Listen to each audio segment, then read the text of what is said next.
almost there. Almost there. I was in the middle of meal prepping when I started setting this up. I had to go finish that. Be with y'all in a minute.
Okay, sorry about that, y'all.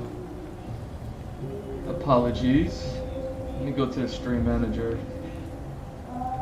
Let me check something real quick.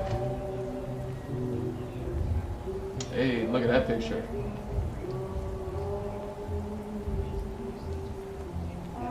And boom, we are live. What's up, everybody? It's G Mr. Drew welcoming you to another episode of the Andrew Wloszewski Experience. This is going to be episode 618, something like that.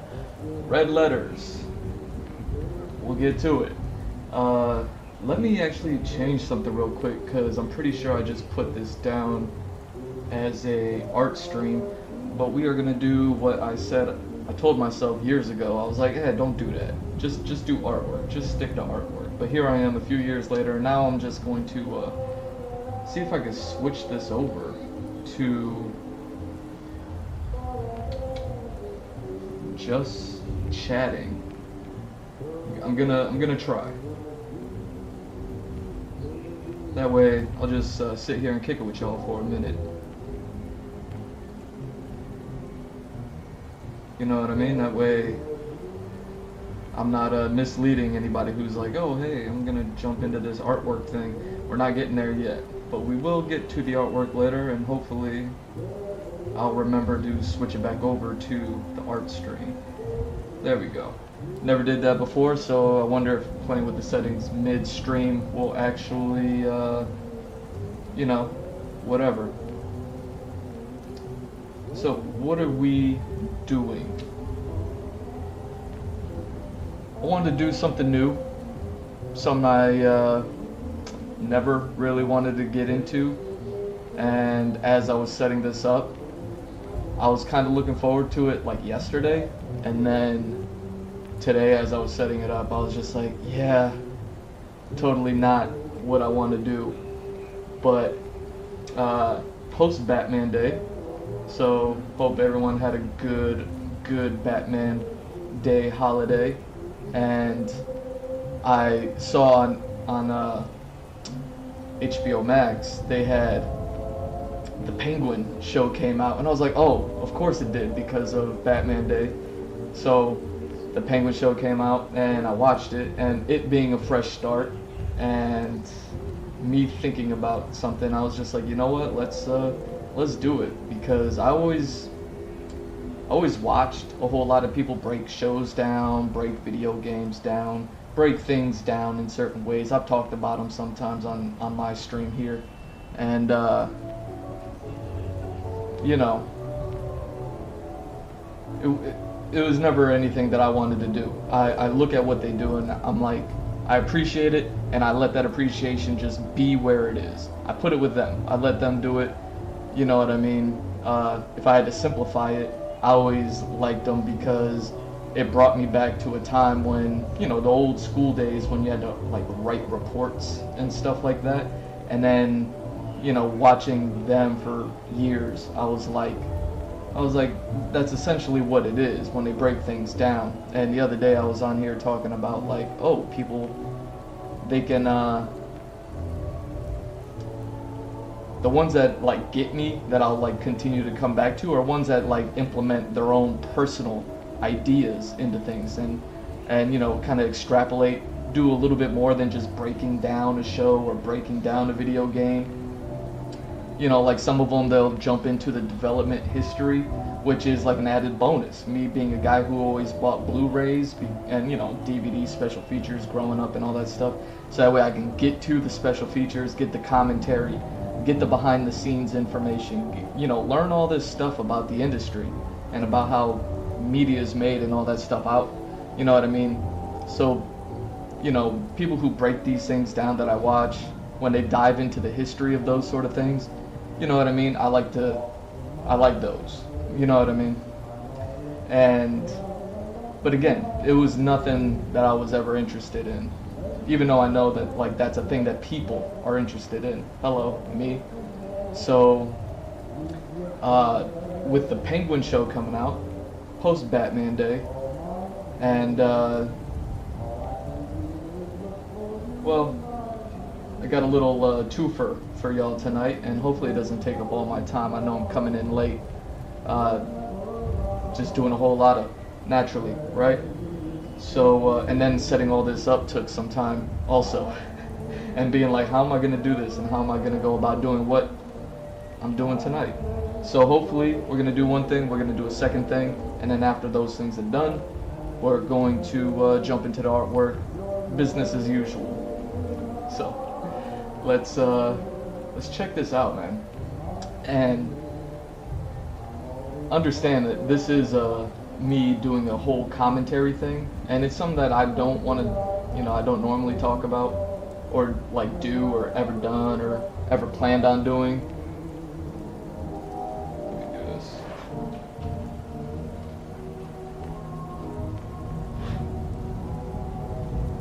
There we go. So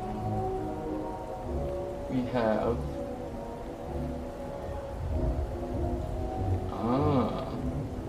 that's crazy.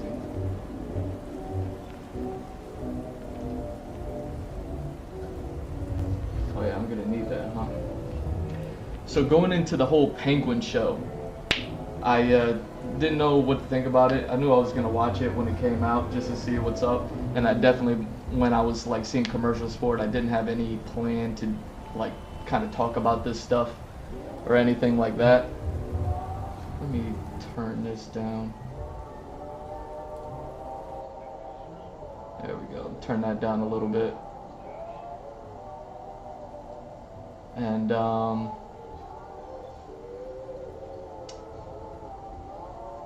let's see, what can I do? Let me do this.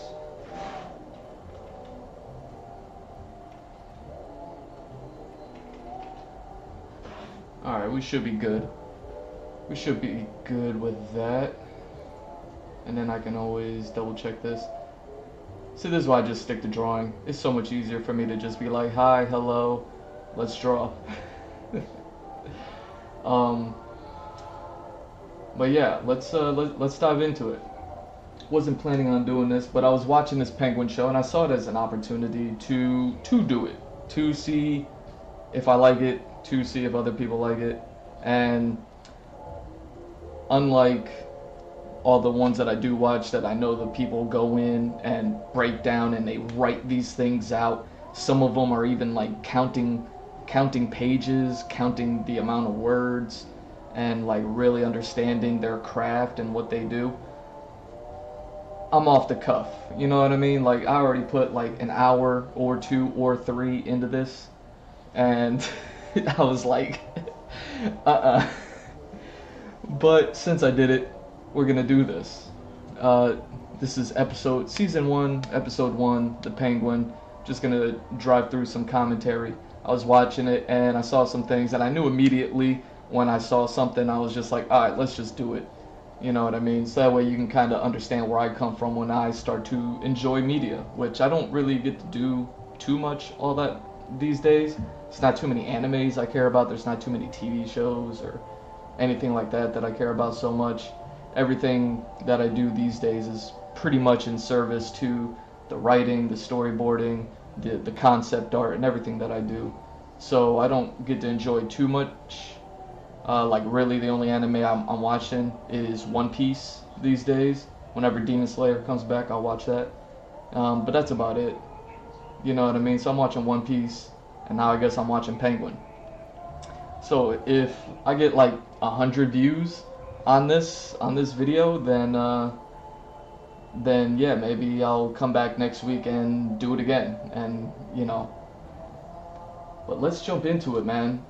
The Penguin. It's based off of the newest, latest Batman live-action movie that we got with Vampire Guy and you know, sparkly vampire guy. His name's escaping me. But his Batman, I really liked it. I really enjoyed that movie. I actually put it on in the background while I was prepping this stream, so that way I can kind of remember and refresh myself with everything. I remember I gave a small, tiny review about it when it came out, or when I watched it. And yeah, I thought that movie was really good as far as like, you know, all the comparisons with all the other Batman stuff that we have, all the Batman media. I stand by it being the best Gotham City that we ever got. I mean, it's right up there with the animated series. I think animated series Batman is peak, and then you know, like it all like goes down from there, and then but this, I think it's called The Batman, you know, with the red letters. Yeah, see what I did there? And yeah, I think The Batman gave us the best Gotham City ever. I think it even beats out the animated series just because it's live action. You know what I mean? We really got that gothic nature, that towering skyscrapers, dirty, seedy underground nature of Gotham in that movie. So this show, The Penguin, picks up from that movie, and we got Colin Farrell playing the role of a lifetime, doing the work, man. I mean, he was so good in that movie. I think I watched that movie with my mom, and I remember her when the credits popped up, and I knew it was Colin Farrell, but I forgot that it was Colin Farrell watching the movie, and when the credits popped up and my mom saw it, she was like, "That was Colin Farrell?" Like, like I was just like, yeah, like that man sank into that role, and it was very deserving of a show to get that character, and you know, now we get to jump into it. I always liked the Penguin as a character, as part of Batman's rogues gallery. I always saw him as like what Bruce Wayne could have been, seeing as the Cobblepot family is like a more wealthy family. The Batman movie played him more as like not like the top gangster, but you know what I mean, like pretty high up there gangster, like a capo or something. I don't know. But you know what I mean? So he's like a wealthy guy in Gotham and using money, but you know, all the media, you know, across everything, he's kind of more of a rich guy, rich family counterpart to who Bruce Wayne is. You know, so Oswald Cobblepot is what Bruce Wayne could have been had he not gone down the I'm gonna be a hero role, and he went down the I'm gonna be a criminal role because, you know, this world is unfair, blah blah blah blah blah. You know what I mean? So I always thought the Penguin was deserving of being in the rogues gallery and always served a good purpose, you know what I mean, just like the rest of Batman's rogues do. So now he has his own show. It's a highlight. I just got done watching that movie, and it's funny because I remember the movie, but I remember the Penguin more so from, you know, his more comedic acting that he did in the movie. You know what I mean? Being in the club and being like, whoa, whoa. Or when they had him handcuffed and he's like waddling. Like, you know what I mean? And he, you know, when they were interrogating him, like under the bridge or something like that. Like, like the car chase scene, you know what I'm saying? Like all the comedy parts, you know, the I got you. Like, dude, Colin's killing it. So that movie ended, you know, and Batman's monologuing. You know, the Riddler did the flood, spoiler alerts for however many years old movie now. The flood hit the city. Batman saves the city more or less, and now they're getting to the end credits. Batman's monologuing, talking about this and that, and they're kind of montaging across everything that's happened in Gotham as far as the characters go. Penguin being one of them, and when Penguin pops up, he's kind of like in this nice loft, staring out of the window with an orange glow on him, and what was the line? Now that Gotham is in such disarray, there's gonna be like a power vacuum or people trying to grab power, whatever power they can, something like that. And it was on the Penguin's face when it was saying that, and it's like, ooh, sequel. Back when you're watching it in theaters, you're like, ooh, sequel is gonna be Penguin, like really gangstering it up. And then we got the announcement for the show, and it's like, oh, okay, so the show, I was always looking forward to it just because it's like we're gonna see that power grab and how he's gonna go about doing it. Show opens up right where we left off. I don't know how much time has passed, but as far as the shot goes, it's the same shot. He's staring out that window, orange glow on him, and don't mind these really cruddy images that I took. But yeah, I was like, all right. I watched it once, and I was like, okay, this is cool, and I'm gonna do this little review, talk, commentary thing, and took these really crummy images to kind of further illustrate everything that I'm talking about. So we open up with this, and Penguin's alone right where we left him, and they're talking about stuff. This is something that I really liked about Batman stuff. The Dark Knight with the Frank Miller story is the one that really sticks out with me because of the news and the media and everything that happens in that graphic novel was always interesting to me because I was still young, I think, when I got it, and I wasn't really like a big comic book guy yet. But I was kind of jumping in to comics, so I was kind of grabbing the best of the best. And The Dark Knight is one that everyone's always going to tell you, hey, definitely go read that. And we've gotten a few iterations of that since then. But I remember reading that, and I always thought it was interesting that there was like world news or even just local news, like Gotham news and whatever, going on as you're reading the comic book of Batman doing his Batman thing. And so yeah, the news always going on. It's funny also.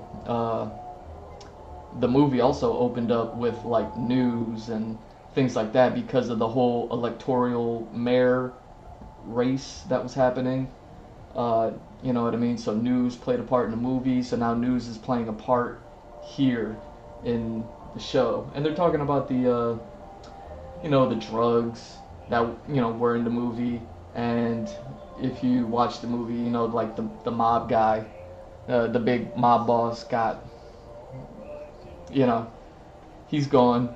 So now who's taking over? Well, he has his son, which I don't think was ever addressed in the movie, but he has a son.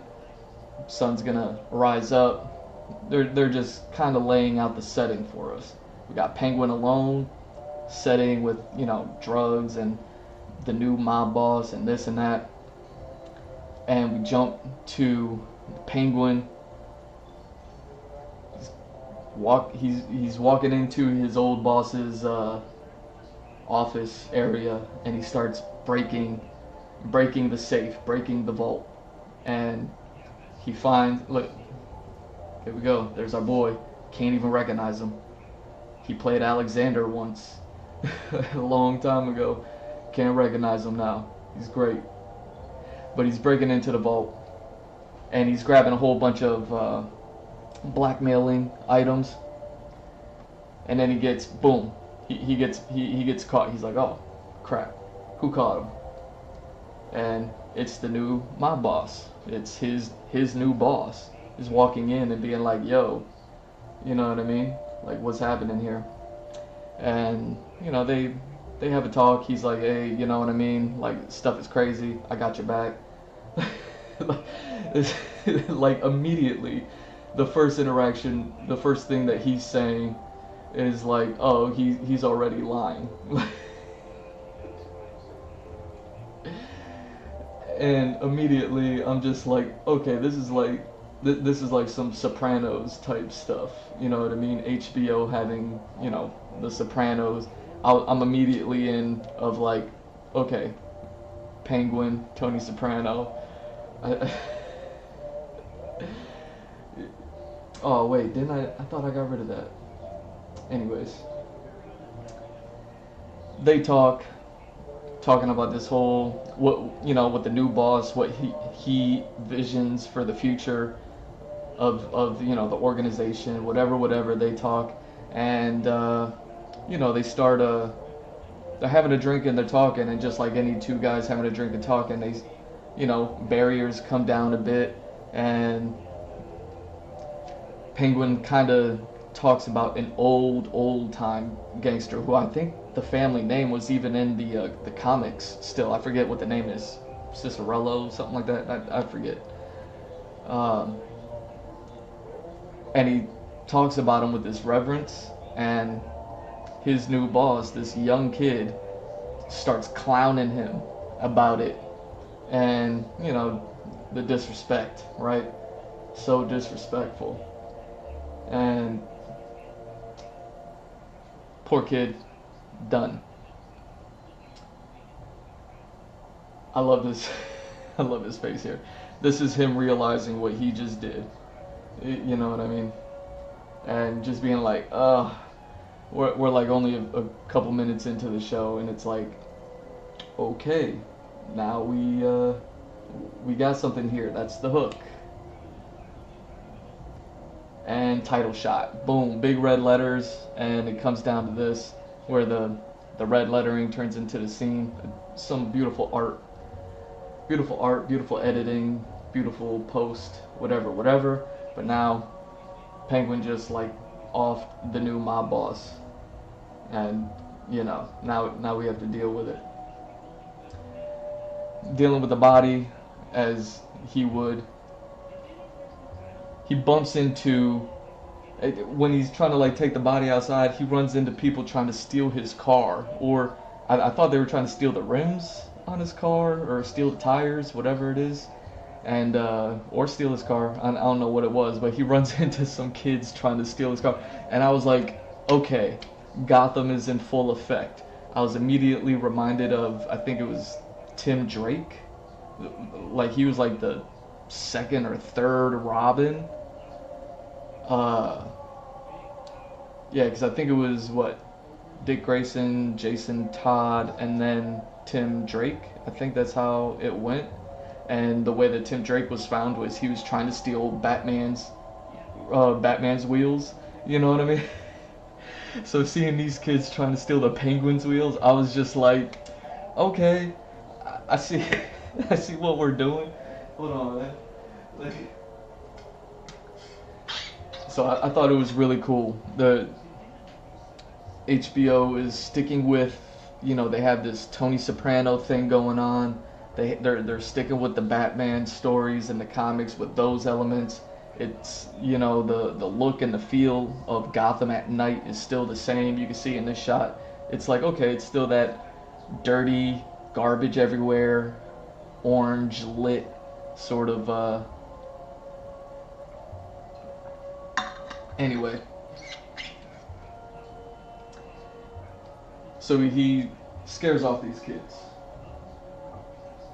You know, he saves his car from getting stolen, and he's basically interrogating the one who didn't get away.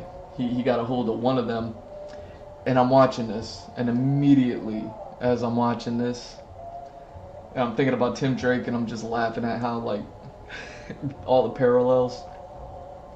This kid starts to stutter when he's, you know, and he could be stuttering out of fear, but the stutter was so bad that it was clearly a speech impediment that he had. And immediately, like like less than a second. I was just like, oh no, he's gonna soften up to this kid, because this kid has a speech impediment. He has like a bit of a handicap, and that's Penguin's whole thing. That's why he's, waddle. Even the old Penguin with Danny DeVito, he had like the weird hands. You know what I'm saying?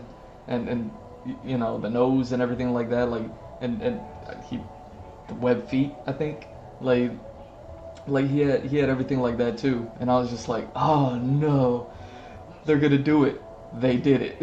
Like, the Penguin takes him under his little penguin wing, and he's like, okay, I'm trying to get rid of this body. Now you gonna help me get rid of this body. And this poor kid just went from, the Riddler washing out, washing out Gotham, and to jacking cars, to now he's like helping helping get rid of a body. I was like, oh, this kid's not having a good day, you know. Makes the kid drive. That's a whole thing. It's like, hey, you're driving, you got the body in the trunk, technically, on a technicality, but a little bit of levity. He talks about like his air freshener, and it's like, oh, okay, you know what I mean? Like, he's trying to like be easy with the kid, whatever. It's a little funny. And gangsters doing gangster stuff. Goes straight to a chick, and he's like, I need an alibi. I'm with you tonight. La la la la la. And it's a funny thing. The kid. There was a shot of the kid like noticing that Penguin had like a crutch sort of thing on his foot, like, because he has like, he has that impediment in his walk.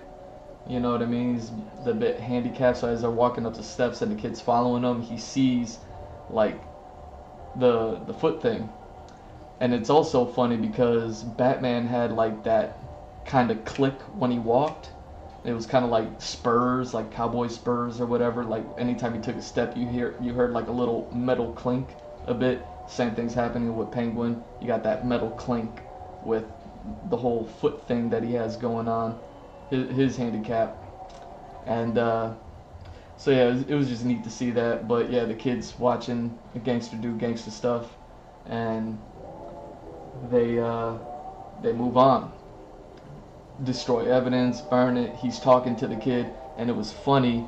They go to like a dumpster or like a garbage lot. They go somewhere that's like off the grid a bit, and in the middle of talking to him, he goes, oh man, look at that. And you see all these nice rims just stacked there, and he's like, look, y'all were trying to like steal my rims for like a few bucks. You could have just came here and got these, you know what I mean? And that's when I was just like, oh no, I was like, this show's so bad. This show's so bad, because now he's like, he's kind of like doing the whole father figure thing with this poor kid. And I was just like, you know what I mean? Poor kid. He's kind of beginning to groom this kid with like teaching him about things and being like, hey, you were doing this when you could have did that. And diving into whatever he's doing, talking about the body and all that other stuff, probably at this point. I forget. But one thing that happens, he takes this ring, and this ring was on the mob boss's son, the new mob boss, whatever we want to call it. It was on his finger, and it was like some old gangster's ring. And he was like, yeah, my father always wore it because he, like, I guess in some mob war that happened before the Batman movie, because even the Batman movie was addressing some old, the Falcone crime family stuff. But the Falcones, they got busted, and the mob boss for the Falcones was in prison, whatever. So whatever happened with all that sort of stuff. Like that ring was a souvenir for the rival mob boss or Penguin's boss, and he always wore it. And now the son's wearing it, and now he's taking it. So it's like, okay, like he, while the two of them were drinking and talking, he talked about the ring. He's like, this is power, this is respect, or this is whatever, whatever. And I'm just like, yo, okay, like you got the young kid talking to the old man. You know what I'm saying? And now this old man just takes the kid's ring. And what happens here? I think this is where Penguin was like planning on, okay, we're just gonna get rid of this body, and he was also like, I'm gonna get rid of this kid, who, you know what I mean, who I'm kind of like fathering, mentoring, grooming, sort of thing. And he's like, I'm gonna get rid of the kid. The kid's like, nah, I can't do it. And the impediment kind of comes up again. Colin Farrell's acting. I think it's great. You got Colin Farrell in a fat suit, right? So he's already, and he's already, you know what I'm saying? He's doing this thing that I didn't see him do in the movie, but again, he didn't get that much screen time in the movie, and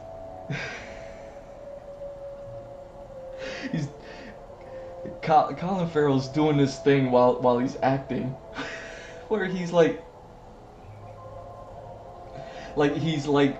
he's twerking his neck like a bird, like a pigeon, like how a pigeon like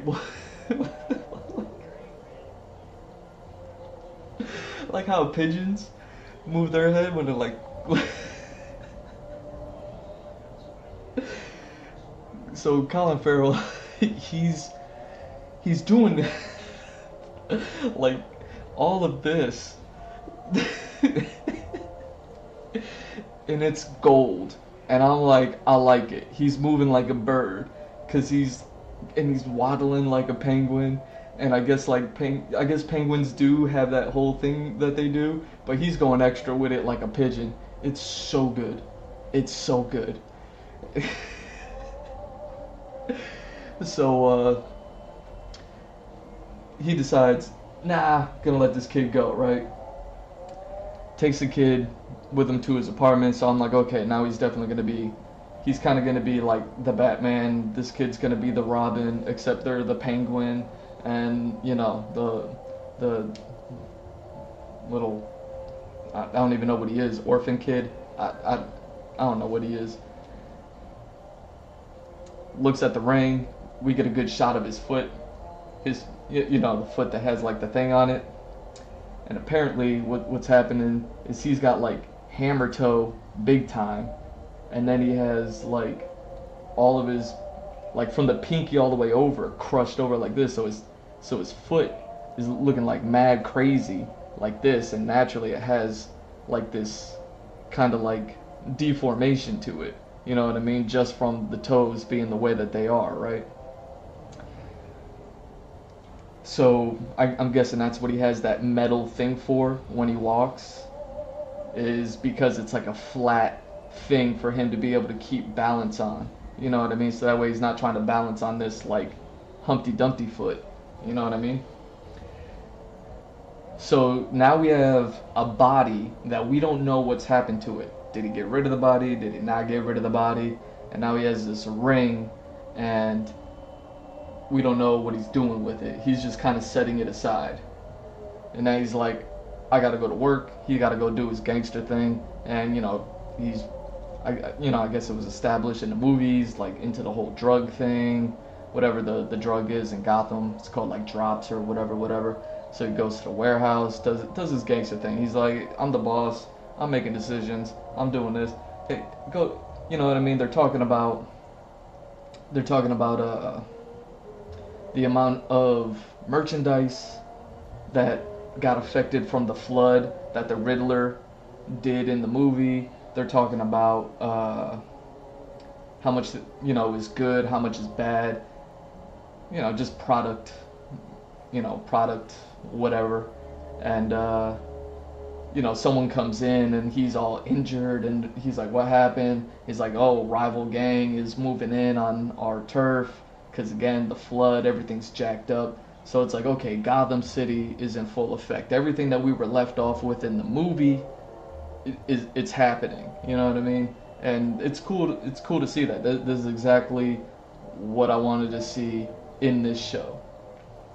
The whole Tony Soprano thing is a bit much for me, but it is HBO, so I'm like, you know what I mean? Of course they're gonna lean in on that. What else happens? See, can't you tell I don't normally talk all this much? I just thought this was a good shot. I mean, it's a full daytime scene, and it's like, morning, maybe noon, and so it's a full daytime scene, but they still manage to get this lighting on him that he's like hot lit from like back angles. So he's kind of lit, but his face is all shadowed in. I wonder how much of that was done on set and how much was done maybe in post to try to get that look. But it's a good shot. It's just a good shot to kind of illustrate whatever. And he's being called in by his bosses. So someone runs the phone up to him. He's like, hey, look, it's, you know what I mean? It's the top bosses. They're calling you in. So he's like, okay, gotta go check in with the bosses. And whatever. What's neat, what I'm liking about this is I didn't get a shot of it. Like I said, I already spent too much time on this stuff. I'm just trying to like see if I'm even into it.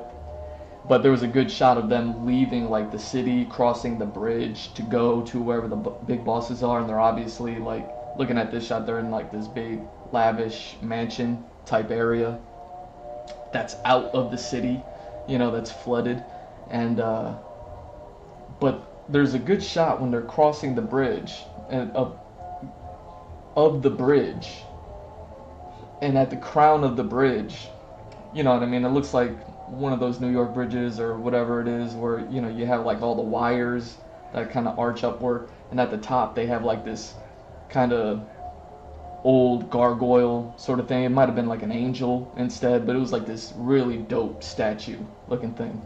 And I wonder if that's like real, like something that was really there, or if that's just like a bridge that's really there, but they CG'd in like a statue to look, you know what I mean? So that way no one's like, oh, hey, that's the Brooklyn Bridge, you know what I mean?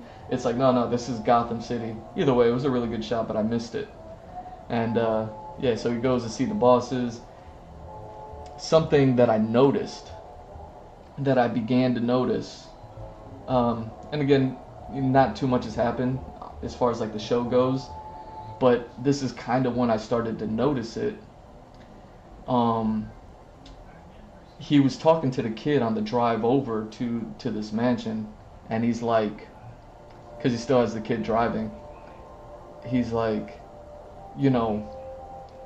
I make myself small to make them feel big, sort of thing. And I'm watching, I noticed how much his like waddle was when he was walking into the warehouse with all of his, all of his employees there, whatever, and how much he like really leaned into the walk, And I was just like, yo, he's leaning mad hard. And he, they drive over, they talk, and he's like, what do you think the bosses want you for? And he's like, who cares? You know what I mean? He gets out of the car and he shows up to the bosses. They live in this like nice big old place, whatever. And I didn't get it here, but he's, again, now I'm watching him, and he's like leaning so hard. Like he's just walking like, and I was like, yo, Penguin is playing, yo. Like, I'm sure he has to like lean with it, rock with it while he walks, but he is like pushing it. Like, look at this shot. Look at how hard he's leaning and rocking with it. And I remember hearing, documentaries I forget which mob boss in for real like had it. It might have been like Al Capone or something like that. Like lost a pinky toe or something like that, and he had like a forever limp whenever he walked. So he had like a very uh, identifiable way of walking, and it was like a thing that obviously everyone paid attention to. So Penguin's doing the same thing. So I was like, oh man, now they got the whole mob boss kind of thing going on, Tony Soprano thing going on, you know, and this whole Gotham stuff, and I was just like, this show's doing it. It's good. It's good. Got another one. Look how hard he's like he is leaning.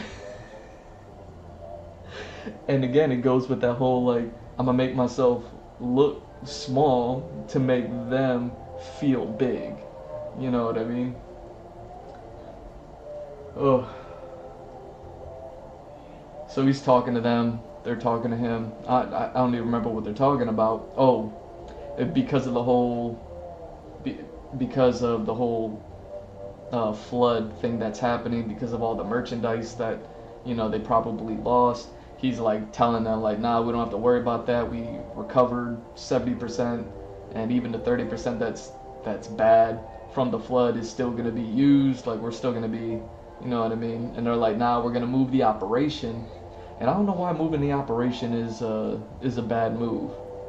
Like, yeah, you can keep on keeping on, but I'm wondering because the higher ups are talking about moving the operation, if that meant that he wasn't going to be in charge of it anymore, like if they're giving the operation to another tenant, so that way they, you know, that way they're the ones that are making the money and all that stuff, and then they're kind of taking that business from him, or if he just didn't want to move the business, even though he would still be running it elsewhere. Like I don't. Either way, he had a problem with their decision, and I don't really understand what the problem was. And then he starts talking to them about what his plans for the future of the business is. But what he was doing was taking the mob boss's son, or the new boss, whatever you want to call him. He was just taking what he learned from him and telling it to them. So he just took Homeboy's plan and was like, hey, I got this plan. And obviously that kid isn't there to like be like, nah, that was my plan. I was just like, yo, gangsta's doing gangsta thing, man. So he's talking about this plan, and then that's when we get the girl from the commercial. If you've been watching any of the commercials, like, whatever she was doing. We good? Yeah, we good.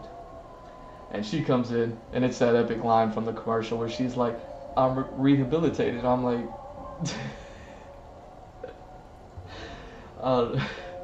I read,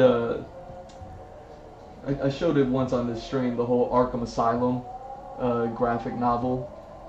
And it's one of the better graphic novels that I have. And it's actually one of the graphic novels that like inspired me to want to feel like, not even want to create one, but feel like I could create one a long time ago, like 15 years ago, 20 years ago, I forget what it was, probably 15 years. And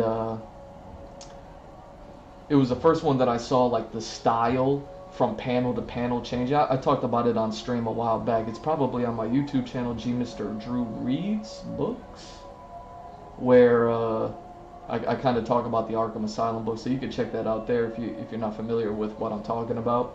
But yeah,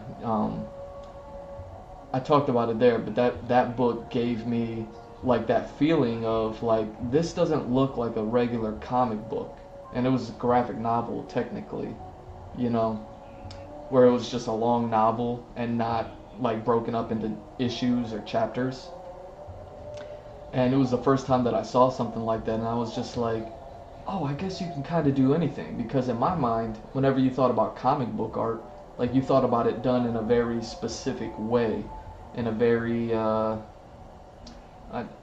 artists' names are kind of escaping me, but think about like Jim Lee, who's like the head of DC now, but like his X-Men work or anything like that, or his Batman work, or even like Greg Capullo, stuff like that. Like there's like a comic book look, you know, from going to pencils to inks to now digital colors and like the lettering and everything like that. Like everything has like a look more or less, you know what I mean? And the Arkham Asylum graphic novel was the first one that I saw that didn't have that look at all. The artwork visually was different, and then even within from panel to panel, that it was different. Like some were penciled, some were painted, some were dark, some were bright. You know, the panels didn't make sense sometimes, but sometimes they did. You know, it was the first time that I saw, like, oh, you can kind of do anything. It's visual storytelling. And that might have been one of the seeds that was planted that, you know, put me on the journey that I'm on today, where I'm doing all this artwork and whatever for all of you. But that's when we get introduced to this chick. Penguin's all stealing Homeboy's plan. Oh, I thought I deleted that. And look at that suspenseful music plays. Penguin's got that WTF look on his face. And yeah, that's when we get her. She's like, I'm rehabilitated from Arkham Asylum. I like that she's wearing all white here. You know, because you imagine like the crazy house, the patients, they probably, usually they're depicted wearing all white. You know what I mean? Like straight jackets and things like that. So, so I like that she's wearing all white, looking mad crazy, looking mad hot, and being like, I'm rehabilitated. Like, I bet you are. I thought I deleted these things. Hold on. Because if that's going to keep popping up, I might need to reset this. Let me double check this, because I could have swore I deleted all those. I did delete them. So why are they popping up? Yeah, why are pictures that I deleted popping up? That's not cool. Here, let me do something. Let me just note where I'm at, and give me like 5 seconds to fix this.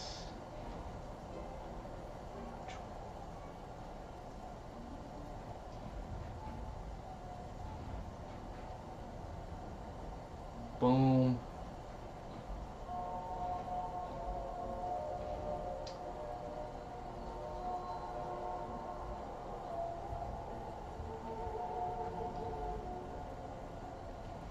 Boom. And let me scrub through it real quick.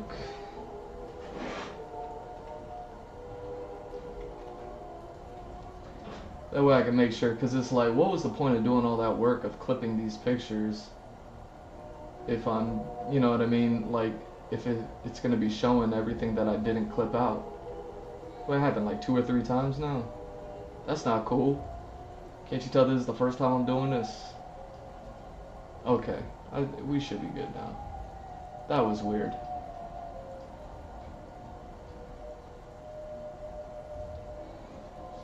Okay. So, boom. And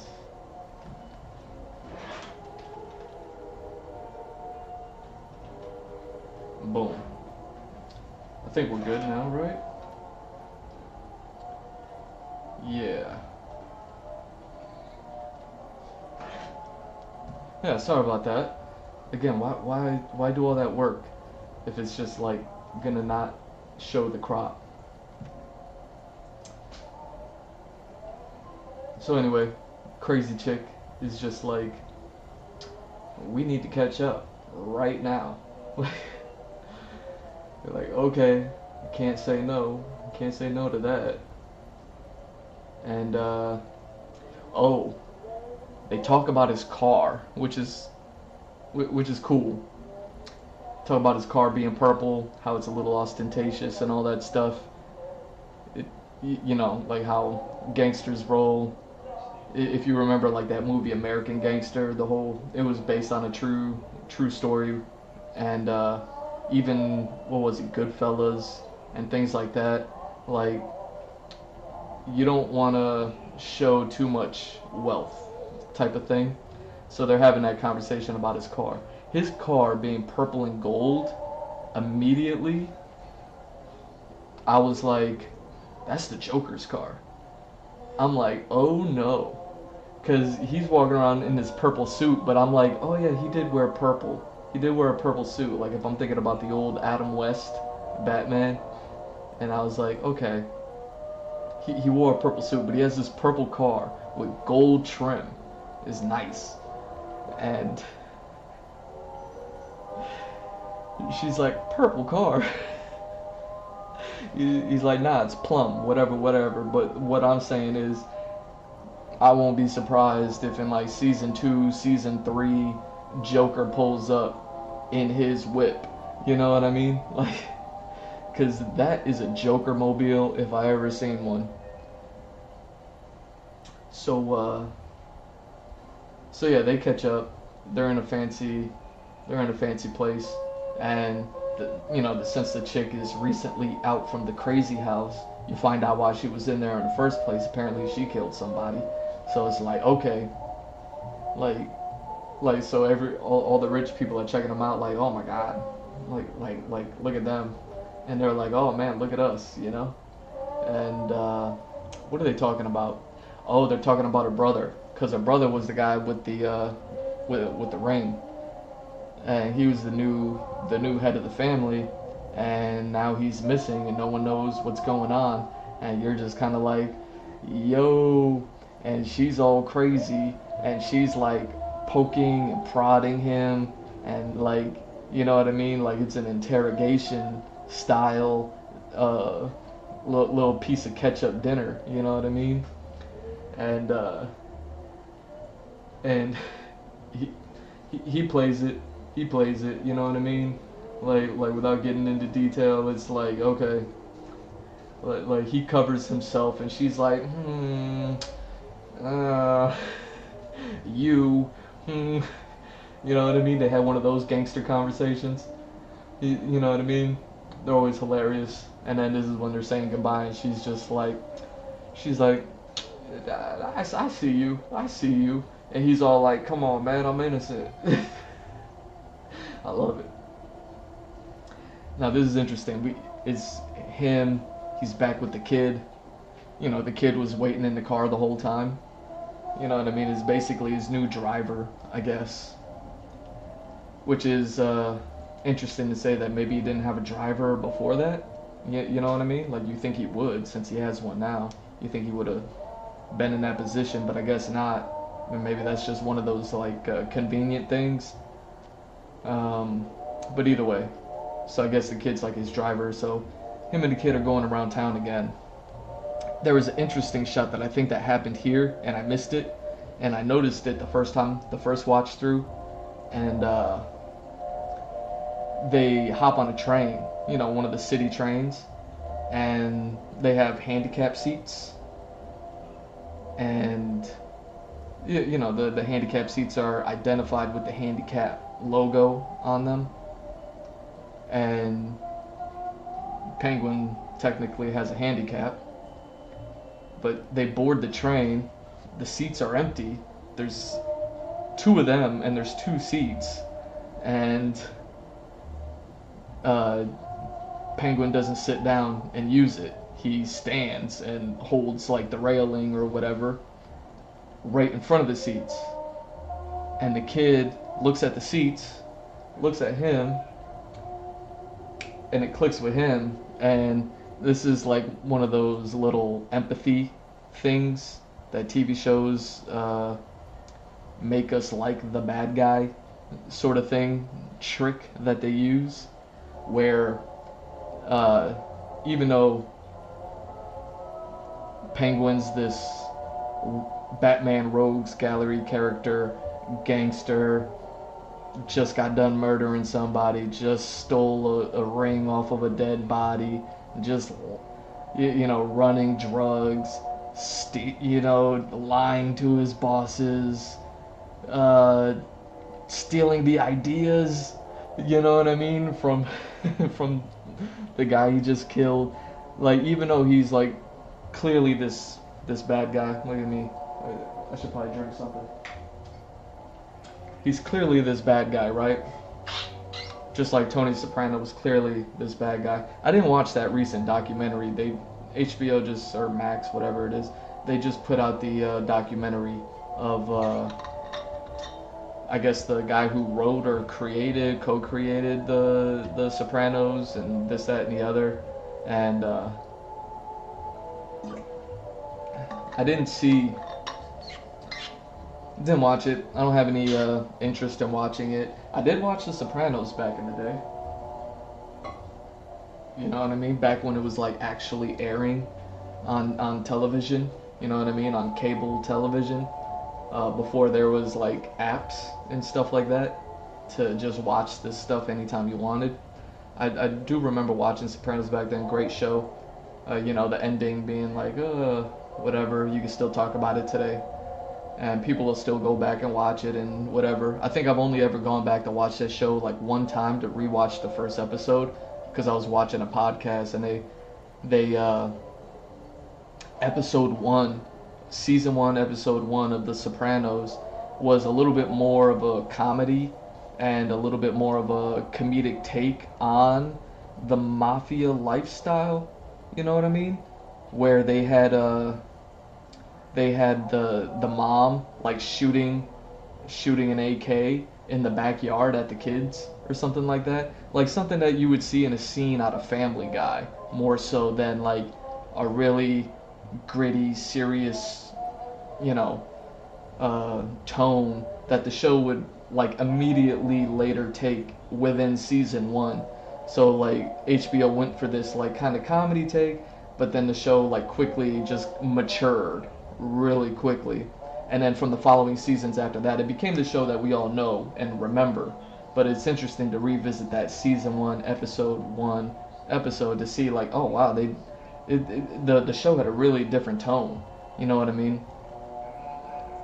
This show, Penguin, season 1, episode 1, it's definitely taken on that later Sopranos sort of tone, where it's very gritty and visceral and realish, you know what I mean? And I love it because, it's fitting within Gotham. The whole time I'm watching this show, a lot of me is thinking, like, Batman's here. Batman is here somewhere. He's not in the show, but he's in the city.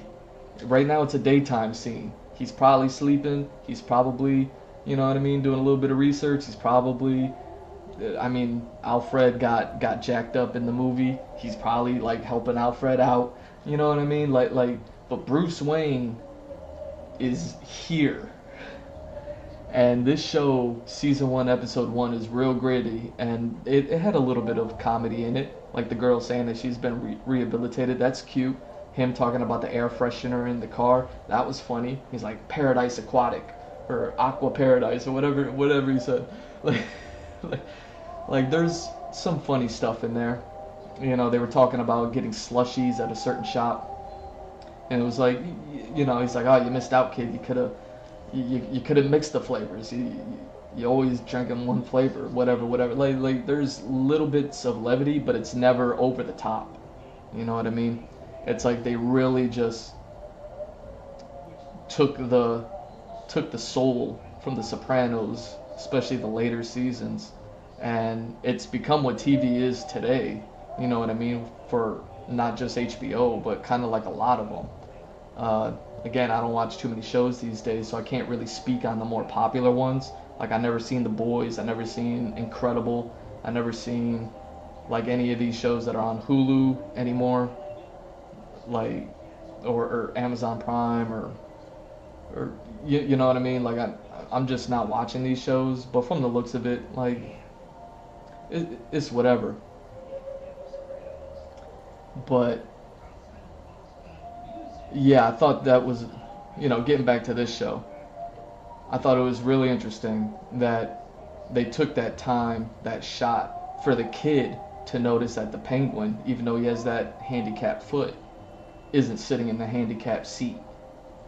And it says something about him. It's a little bit of endearment for anyone who has a handicap out there, who's like, you know what I mean? Whether it be a speech impediment or a foot impediment or anything else like that. Like, it says something about the penguin to be like the guy who goes out of his way to like make himself like extra waddle and look small and look weak to make other people feel big while no one's watching him. He's not at the office, he's not in front of his bosses, he's not technically handling any business. It's just him and the kid right there and out in the middle of Gotham City, and they board the train, and the kid notices that he took that moment to not appear small or not appear weak or not to take the gesture of a handicap seat. You know what I mean? I just thought it was a really interesting moment, and you blink, you miss it. But either way, so it's him and the kid again. They're walking through the city. They're. Why is this popping up? That's so booty, yo. Why is that popping up? So that's so weird that that's popping up. I just double checked it. I just scrubbed through everything. And while I was off screen scrubbing through the images, it didn't pop up uncropped. But now it is popping up uncropped again. I don't know what that's about. This is why I don't do this stuff. But anyways, so he, now that they go, oh, he gets another car. You know what I mean? So you can see that's not the purple car. He has another car. You know what I mean? That's something a little bit more modest for him. Business warehouse owner, boss guy to be driving around in, things like that. And still has the white walls. It's still clean. Like, it's still a nice vehicle. But that's what they mean about, like, you could drive around in a gold and purple speed car, or something like that. And so he takes that vehicle, and smart enough, he takes it to this neighborhood, so it's not like stand out at all. So the guy's smart, as far as like his character goes. Penguin is really smart, and it's like, what are we doing in this neighborhood? And I don't think, oh my god, why is it showing those pictures that it should not be showing? Like, they're literally, yeah, it definitely should not be showing these pictures. I did all that work to crop it out.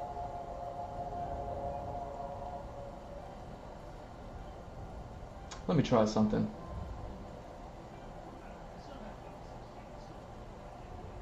Yeah, because I'm really not feeling that. Give me 1 second. Let me try something and see if it'll help.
Okay, boom.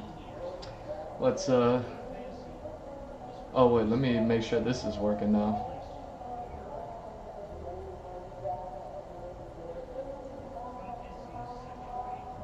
Okay. I hope we're good. Boom.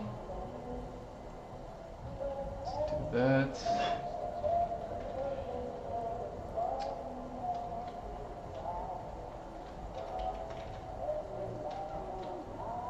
Okay. Sorry about that. And if it continues to show the uncropped images, there's really nothing I can do about that. I don't know why it's doing that. You think you crop a picture and you save over it, that, you know, that picture don't exist no more. That's how it's always worked. I guess not when I'm trying something new.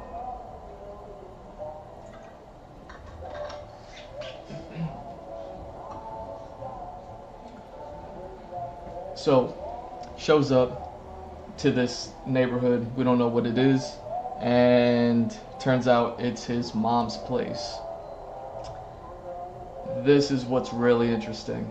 This is when I was just like, oh no, HBO, oh no, are they gonna do it? Oh, not only do they do it, they go ham with it. So we meet Penguin's mom, and I don't know if this is the actress who played in that show, that the other HBO show, the other DC Comics show of The Watchmen, the one who played the older version of the grown old version of Silk Spectre, I think. Like her character had grown up to be like an FBI agent that like took down superheroes in the Watchmen world, something like that. I don't know if this lady is that lady, but I was getting those vibes because it's HBO. I'm already into the whole like, oh man, this is Tony Soprano all over again. This is this is all that stuff all over again. I've noticed something with HBO lately where they try to like I'm not even going to talk about it. It's just something that I've noticed with HBO and media lately. Um, Maybe that's a bit of commentary for a later day because I'm not prepared to talk about it in an eloquent way. But they definitely did the Tony Soprano thing here, where you have this super gangster Penguin. You know what I mean? If Batman's a superhero, and this is one of Batman's greatest rogues gallery kind of guys, and he's already done how many crimes just in episode 1 alone. Like, he's a super gangster.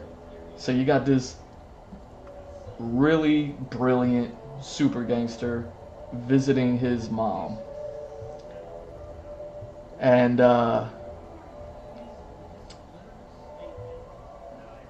they went all the way in on the mommy issues with Tony Soprano with Penguin. I couldn't believe it. I couldn't believe it. They went hard on it. Like, her character is a character. Yo. But there was one good thing. And like I said in the beginning of the show, right before the title pop up, when he, shoots his new boss, like I said, the guys, they were drinking, levels come down, he's speaking to his boss, and his boss starts laughing at him, right? He's laughing in his face, disrespectfully, you know what I mean? But he's the boss, and you know what I mean? I guess, like, you know what I mean? But Penguin did his thing. So he's telling his mom what he did. And she had a good line. She had a good line. And she goes, it wasn't impulsive. It was instinctual. And it's like, ugh. Oh.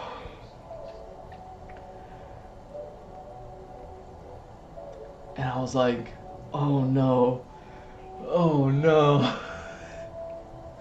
Just planting that monster seed. You know what I mean? Like, oh man, another HBO show that showed like that whole like strong white guy, Tony Soprano with his mom issues. Another DC show, uh, Peacemaker. More recently, Peacemaker, strong white guy with his daddy issues in that show. And now here we go with this show, strong white guy, mommy issues. But she delivered that. Like, she delivered. It was a good scene. It was a good scene. But the whole time I'm cringing because I'm just like, ugh. I was like, don't do it. Don't do it. Don't do it. They did it. They gave him that scene though. And I was like, okay. Whoever she is, she's great. She's great. But man, HBO, come on.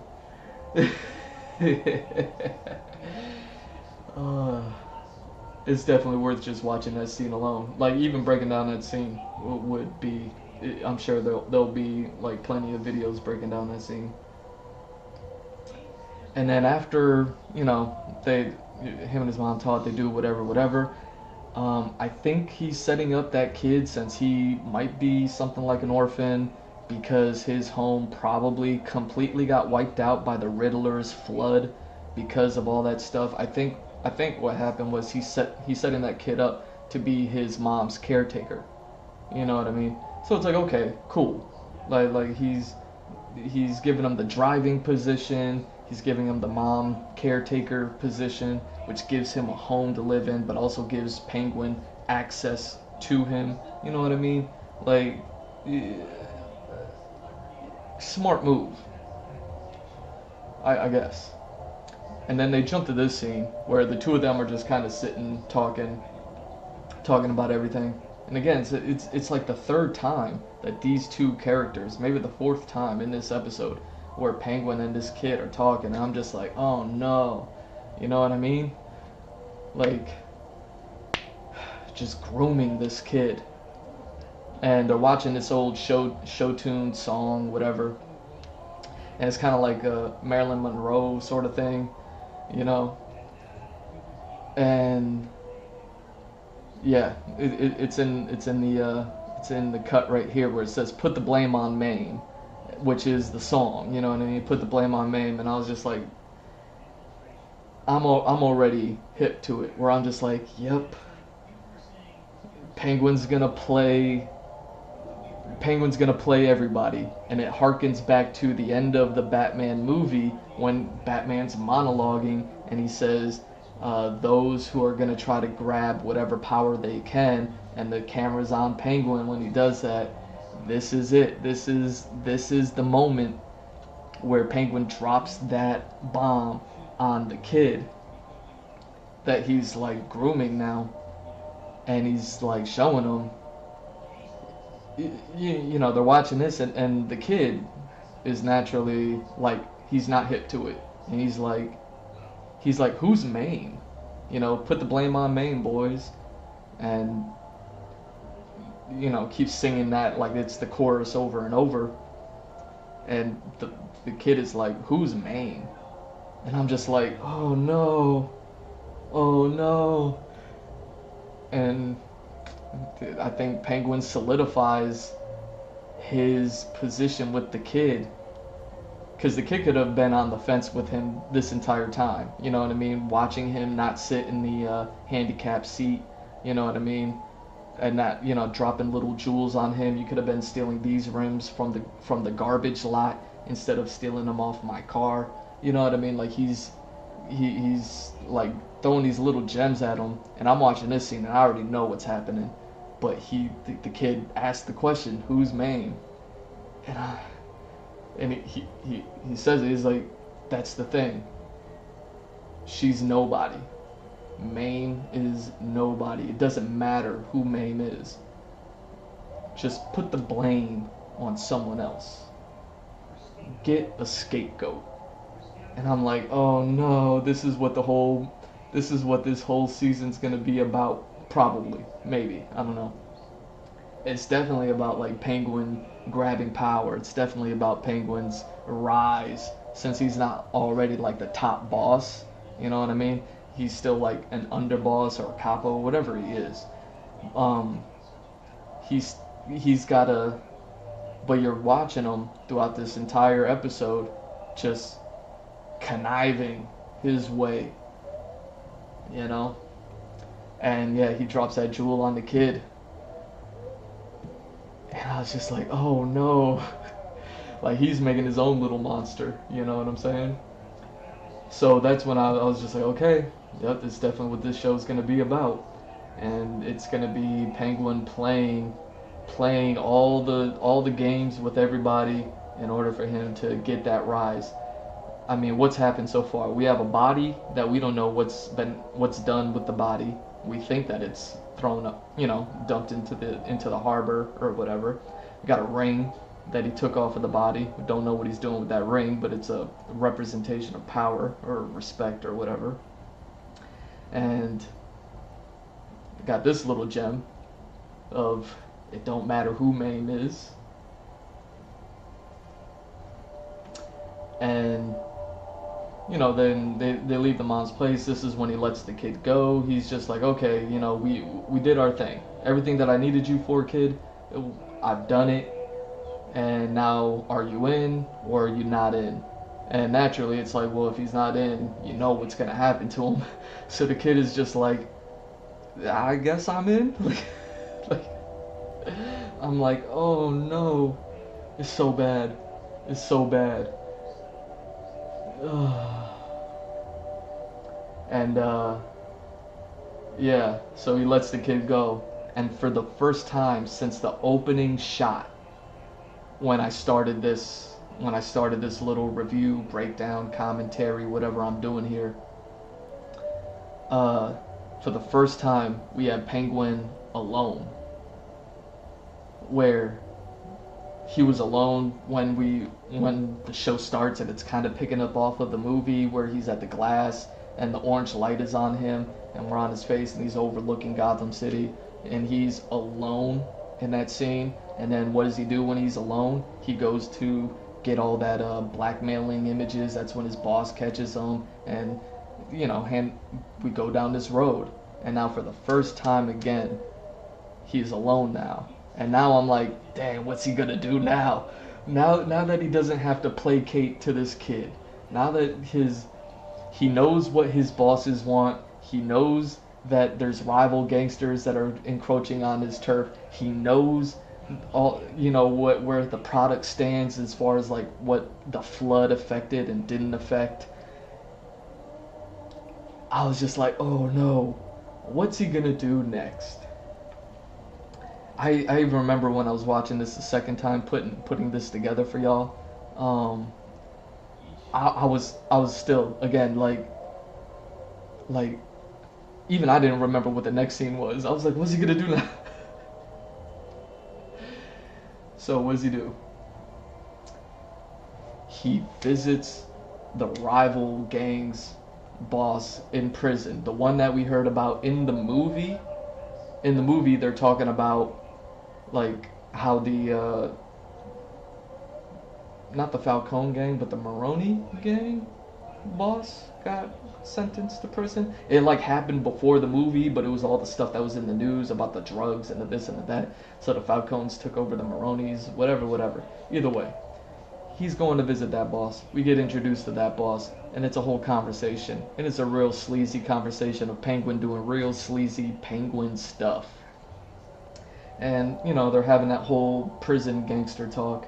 And, but the cap, to cap off that conversation that wasn't going anywhere, he drops the ring off. And I guess that was his ring. You know what I mean? I guess if he's keeping up with the names and all that stuff, you would have known, like, okay, yeah, that ring is his. So naturally, that's how he wins him over. So now you have Penguin winning this kid over, winning his mom over, winning this other gangster over. You know what I mean? He's making himself small, making everyone else that works with him feel big. He's doing all these things, and I'm just like, oh my god, he's so bad, so bad. He drops that ring off because the conversation went nowhere. So he's like, you're not gonna work with me? Like, check that out. I got your ring. And he's like, how you get my ring? What did my ring? Like, so evil, so evil.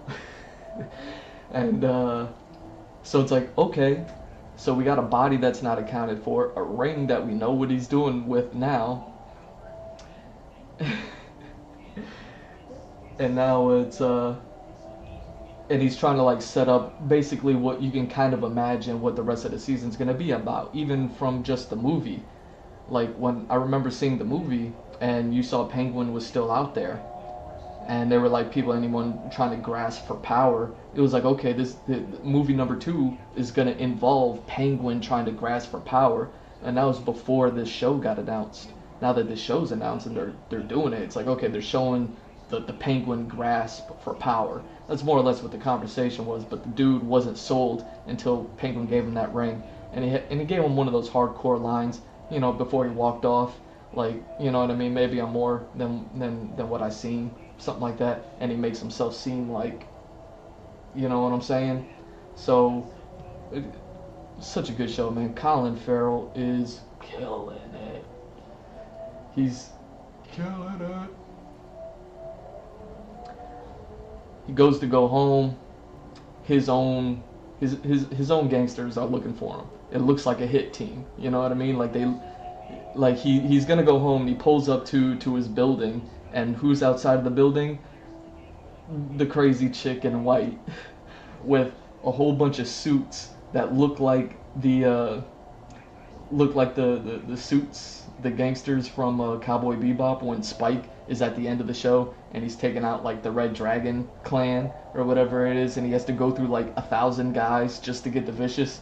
Those 1,000 guys, yeah, you have the chick in the white suit and like 10 of them. Penguin's like, oh hell no. And, peels out, car chase. Immediately I'm reminded of the movie with the Penguin car chase, and I was just like, ooh, we gonna get another car chase. It's not really a car chase like that. This is where, you know, you can see the difference in movie cinema and TV show cinema, budgets and all that. But it's a car chase with the Penguin, so it harkens back to the movie, and we're getting that. And this is what's weird. He's you know, car chase, and then he's like, alright, he pulls over, and then he takes a second to breathe, and I'm like, dude, keep going. Whether you're gonna keep driving or start running, like, you gotta keep moving. He takes a second to breathe in the car, and I'm just like, suspended disbelief. And then the next shot is here, where you got the guys chasing him, his own men. You know what I mean? The people that are on his team with him, they're after him now. After he just got done visiting the rival mob boss gang in prison. I don't know if they know he did that. I don't know why they were there, but clearly there was like something's up. They pull up to his car and he's not in it. And it was like, okay, so he took off running. Man threw himself in the trunk. Suspended disbelief. That's when I'm like, I don't know how fast he could have thrown himself in the trunk after that car chase. But whatever, we'll allow it, right? He fools them, the guys go running looking for him, and he pops out of the car. A little bit of comedy. Like I said, that little touch of comedy, because it's hilarious that he threw himself in the trunk. And so he's like, alright, now I'm just going to hop back in the car and drive off like the boss that I am. And yeah, when he does that, one of the guys who stayed back sees him. He gets into a little scuffle with the guy. And, you know, Chekhov's gun, him talking about the air freshener in the beginning of the episode with the kid, you know, the aquatic paradise. He takes the air freshener, uh, hits the guy with the pointy end. You know what I mean? Stick him with the pointy end, and Buddy gets hit. Buddy gets taken out by like a city bus or something like that, and so that way it's not even on Penguin at that point, and he's just looking at like how crazy that situation was. But then he gets, he gets caught essentially. You know what I mean? Like they get him, and get this whole gratuitous shot where now his own people caught him because he ran from him. Now he looks mad guilty, so they're whatever, they're interrogating him, this, that, and the other, and we get a shot straight out of one of my favorite movies, 007 Casino Royale. That dude, how good was that first 007 movie? I know he made like 7 of them, and I know that I like maybe 4 of them. Like I like them a lot. You know what I'm saying? But how good was Casino Royale? And we get this shot, and it's lifted directly from that. Where I'm like, oh my god, is she about to cut out the bottom of his seat? like what's going? Like obviously she wasn't gonna do that, but still, you know what I mean? And it's the interrogation scene, and she caught him, he's caught. You know what I mean? We're late into the episode. Things are looking bad for the man. You know what I mean? They got him all. Whatever. And he's like, nah, this and that. He's trying to whatever. They found one of the kids that was trying to break into his car. Not his kid, the one that he caught, but another one of them. And you know what I mean? They were saying something. So she's doing her own gangster detective work sort of thing, and. You know what I mean? Things came to a head, and now he's in this situation, and it's HBO like trying to really make us feel for the bad guy. You know what I'm saying? It's wild. But all you hear is a car screech, crash. You don't recognize this car, but it looks like, another one of those gangster cars. It's a nice car, man. It's a shame that they crashed that thing. I can't believe they crashed it. It kind of makes me sad. I was looking at that vehicle like, dang, that's so nice. That's a nice ride. But either way, they walk up to it, and you know what I mean. They crashed it right on the front, the front lawn, and you know what I mean. They're doing the whole gangster thing of like, okay, this is clearly, I'm guessing, probably one of the rival gang's cars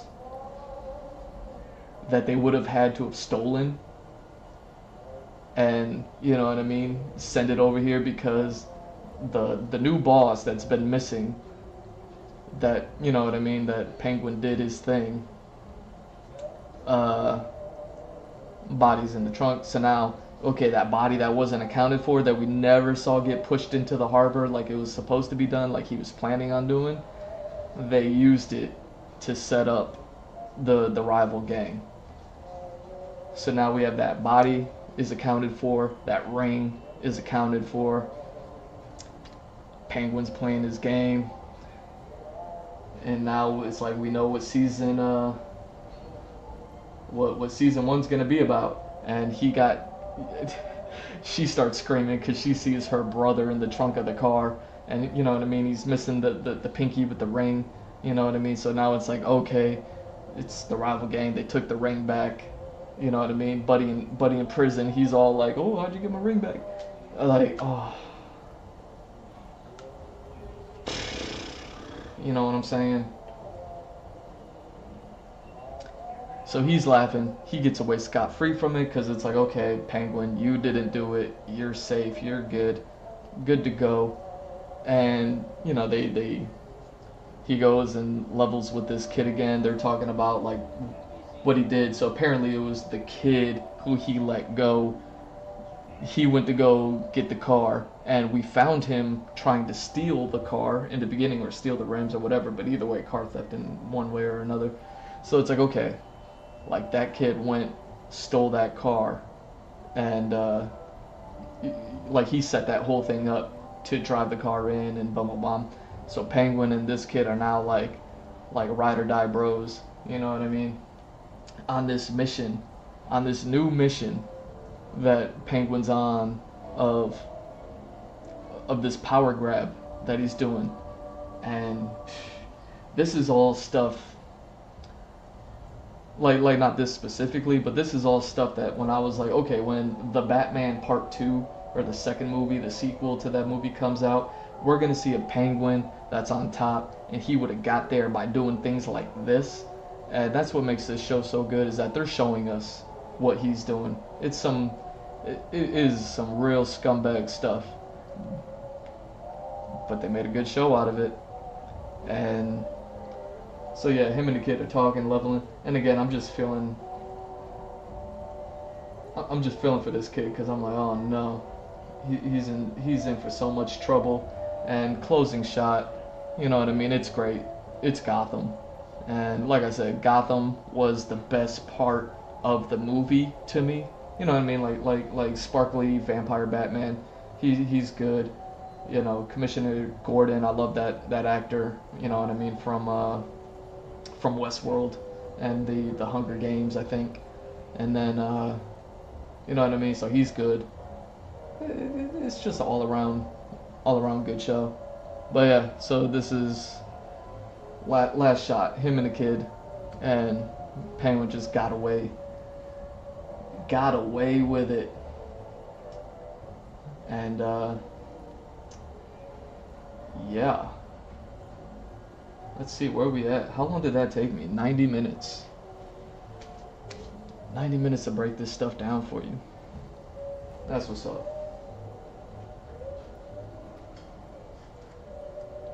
So that's kind of what I was talking about when it came to let me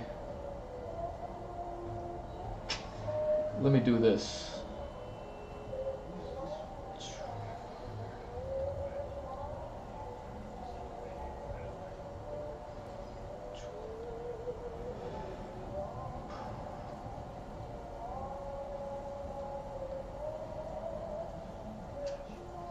No. Close that. And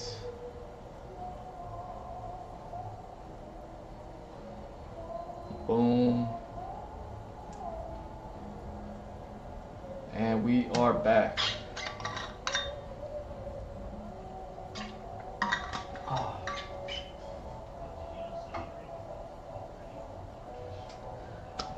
So it's kind of why I don't do this kind of stuff. It took me like a couple hours at least to set that up, not even counting the hours that it took to watch it. You know, if I put more time into writing these things out and really like collecting my thoughts and making sure that I hit all the points that I want to hit, then it's like, you know, could have did more, could have did better. But it's like, why I want to do all that? You know what I mean? Like I kind of want to just draw. You know what I mean? But at least I can kind of like illustrate a little bit more for y'all. Like when I watch all this media and I'm keeping up with all the things that I keep up with, that, you know, it's not all just like kind of surface level appreciation. All of it, everything that I do, like I said in the beginning of this pod, was it's to feed my my story and feed everything that I'm doing. So I like notice all these story elements and all these things. And yeah, I think Penguin's going to be a great show. I just don't know how much I want to like break down these episodes. You know, I don't know how much I want to actually like do stuff like that. Just because I know it's like content that people want, because hello, I'll be watching it. And you know what I mean? Like I like that stuff. But I could only imagine how much work actually goes into, you know what I mean, breaking these things down in a concise way, in a educational, entertaining sort of way. It's a little bit more than what I can do. But with that said, I looked it up. I guess there's like 8 episodes, and something I've been wanting to do recently. Not even what I've been wanting to do. Something that I feel like I could like give y'all, you know what I mean, just to give back just a little bit, just to see how it goes. And I don't know how this is gonna go. Just like I don't know how that little episode breakdown is gonna go. I want to do something else for y'all before we jump into the actual artwork. I still got plenty of time, so I wanted to read for y'all a little bit. You know, I've been thinking about it for like a couple weeks, and I was like, I don't want to do it. Like, I want to draw pictures. You know what I'm saying? But sometimes some people just want me to read. So I figured 8 episodes, and I got this book here. And how fitting, after Batman Day, we get the Penguin, and I'm starting something new, or at least just ran a little test of something, breaking down that episode, and now I'm gonna do another little thing for y'all. I'm gonna read a little bit, and I figured this book, I think it's only broken down. It's another graphic novel. It doesn't have like chapters or issues to it, so I had to do like a page count, and I figured I could read up to a certain point, and regardless of where it leaves us in the story, I figured at least I'll be reading to y'all. And I wasn't sure if I was gonna read like a book, you know, with like just words, like a novel. I didn't know if I was gonna read this or that, because all I really have are like educational books, philosophy books, and comic books, and concept art books. You know what I mean? I don't really have anything to read. You know, not much of them have like words of like entertainment, and there's not any like stories out there that I'm actually interested in. Like, I'm not interested in reading Catcher in the Rye. I'm not really interested in reading, you know what I mean, War and Peace or Grey's Anatomy. Like, I'm not really interested in reading all that stuff. So I said, what do I have? And I was like, I don't know if this stuff is going to be worth reading. But keeping up with the theme of trying something new for y'all, let's dive into something, you know, something new here. I don't know if I ever showed this book on stream before. I don't know. Like, I don't know if like if I ever talked about this one, but I got this book a long time ago. I don't even know when, but a long time ago. And it was a gift. And it was funny, the person who gifted it to me was like, all right, I'm either gonna get, it was like either the Killing Joke graphic novel or this one. And then the person who he bought it from, I guess the shop that he went to or whatever, was like, get him this one. And I guess this is from this Brian Azzarello guy. I might have some more of his work, I'm not sure. I might have gotten rid of those books since I bought them, but it's even noted on the cover, the award-winning author of 100 Bullets, another story that I heard about, never read, and but it's like a really good graphic novel or comic book series. I don't know what it is, but you know what I mean. I heard about it multiple times over the years. So yeah, this is one of his books. It's a book about the Joker, obviously. It's just called Joker. It's not called like The Killing Joke or anything like that. And art by Lee Bermejo. Not familiar with the guy, but the cover looks cool. And I'm the type of person who buys books based on their cover.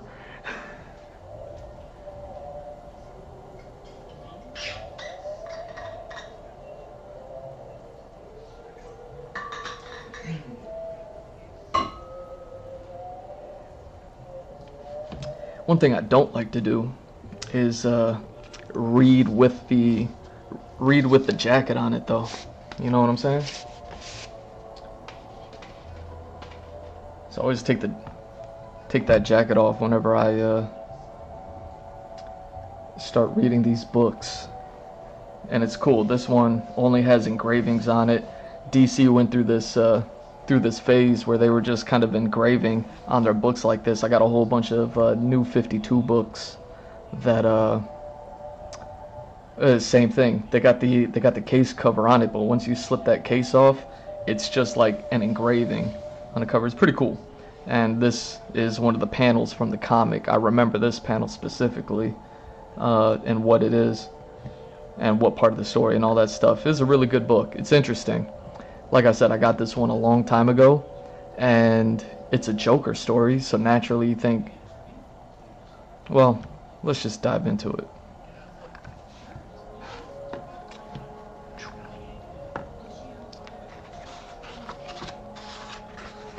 So as this being a new thing that I'm doing, look at them teeth.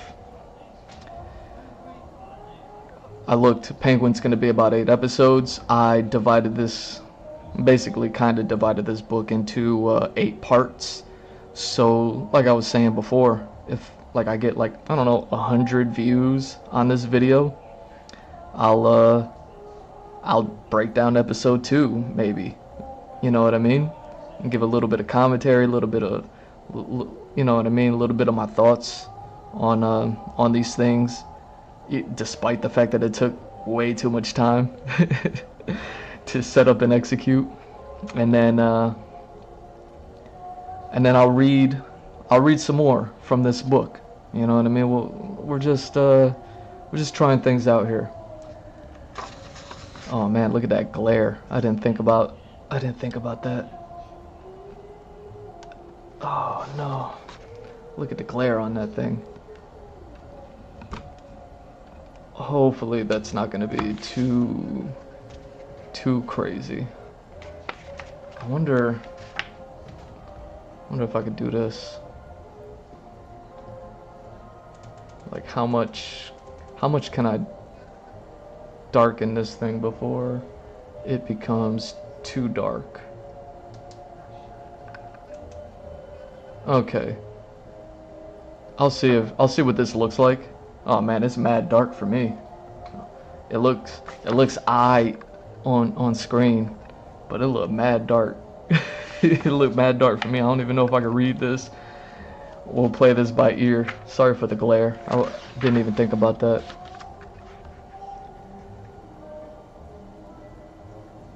Man, look at them teeth.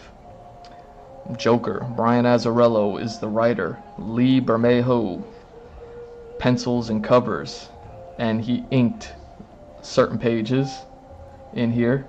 Mick Gray did all the inks, all the other inks, and Patricia Mulvihill, I'm guessing, did the colors. Robert Clark did the letters. This is something that I talk about it from time to time. And you know what? Let me turn this back up. It's a little too dark for me. It's a little too schmexy for me. Now I wonder what I can do with this light to make it light up the thing without glaring on the page. But yeah, only reason why I'm reading off those names, one, I guess, you know, I should, out of like respect and all that, but the other thing is, oh man, now I got the light all up in my face, is this is everything that I'm working on, as far as, you know, I had conversations like 20 years ago, and I told somebody, you know, the project that I'm working on now, before I ever even started it, I was, you know, having a talk. I was having a talk with the person that bought me this book, actually. That's funny enough. And I told them, I was like, do you know how much work that is?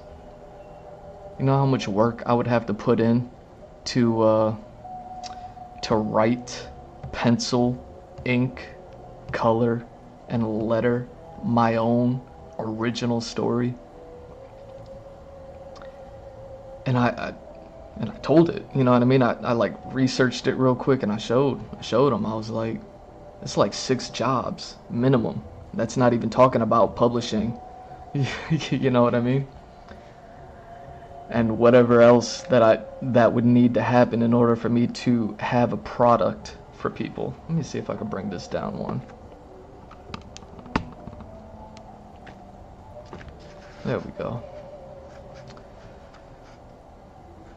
So yeah, you know, shout out to these people, but also, you know what I mean, I think it's worth noting, just like watching the credits at the end of a movie and seeing all the people that put together all this stuff that we love. It's important to see, like, oh yeah, this book didn't just spawn out of nowhere. This book was a joint effort from not just this, you know, half a dozen people, but I'm sure there was even more people involved, you know. These are just the ones that were directly involved in this. All right. Oh no, he's not smiling. He's not smiling in this picture. We got that Joker frown. All right, let's jump into it. Can we see? Yeah. The news, when it came, spread from the back alleys to the social clubs, through rooms where everything you'd ever want was for sale,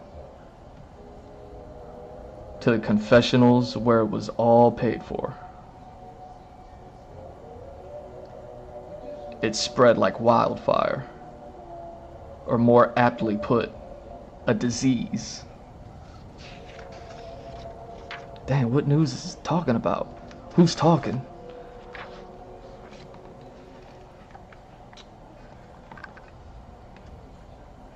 We good?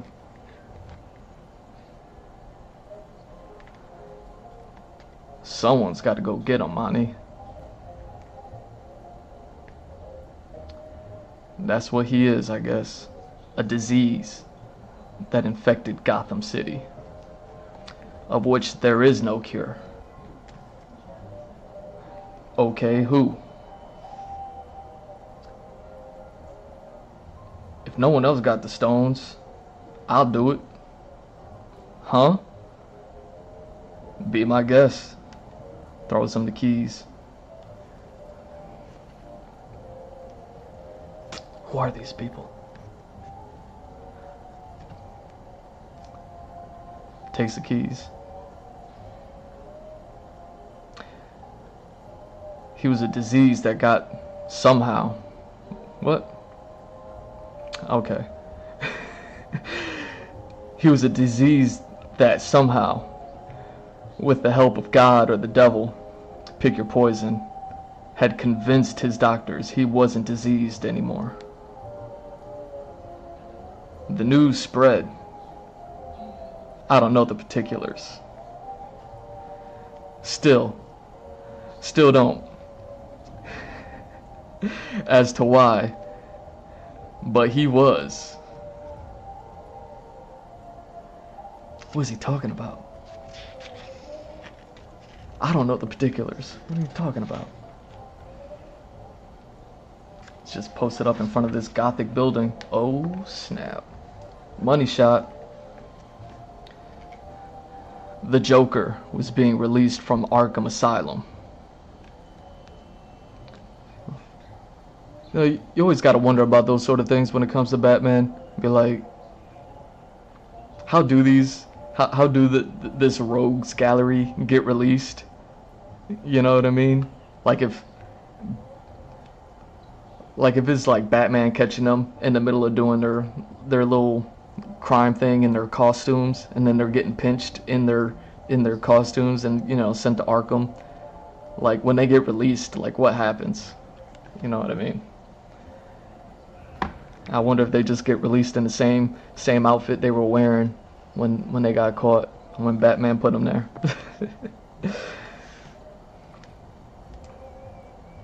All right. Have to admit, seeing him in person for the first time, I felt that instinctual clench. You know, down there. Lightning.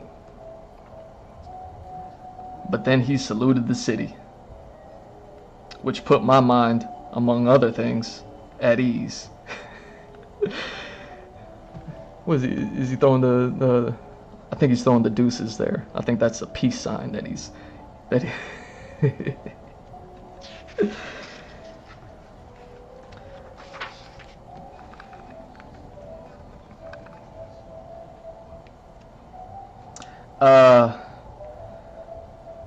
I'm here to pick you up. And who are you? Monty sent me. My name's Johnny Frost. Alright. Johnny Frost. Let me ask you a question. Do you have a gun? Yes, sir. You need it? Huh? Wow. Johnny, I think I like you. Let me have it. Hands him a gun. You see that car there? The men in that car have guns too. You know who they are. Thugs, certainly cops. Maybe. You're here to pick me up? Well,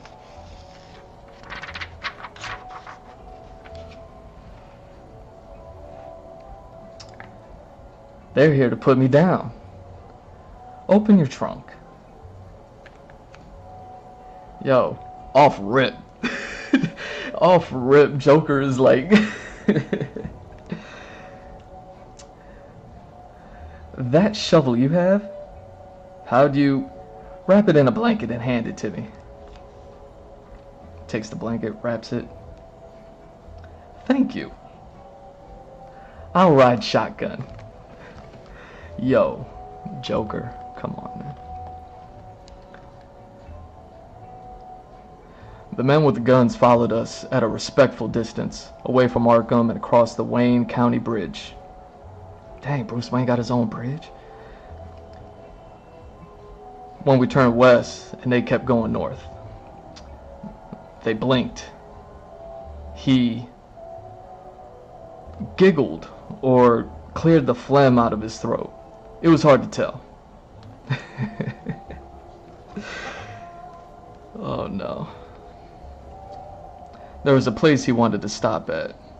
Place that, for anyone who went there, I'd heard was the stopping place. What is this language? By that I mean like the end of the road. Okay. Yeah, bottom of the barrel of the city. Knock knock. Who's there? Joe. Joe who? Joker flashes his grin. Holy crap. But he responds accordingly. No words.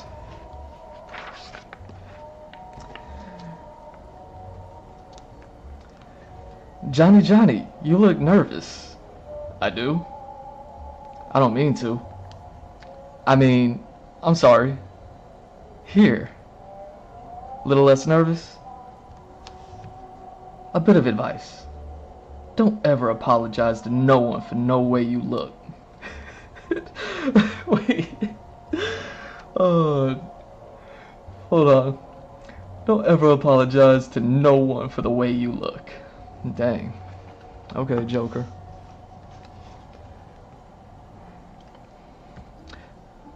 They walk in. Joker. I heard you was getting out. Tell me, how'd you manage that? No. So what brings you round here? Croc, come on. I always like to see you. Why is that? You make me feel handsome. Oh.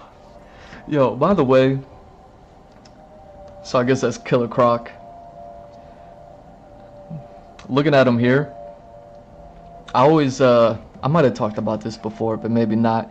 The Dark Knight, that movie, with Christian Bale, Heath Ledger Joker, you know, the legendary, and that Debo, the actor, Tiny, I forget his name. I'm terrible with names, but they called him Tiny. Everyone called him Debo. He had that one role. He had that small part at the end of the movie where they had the two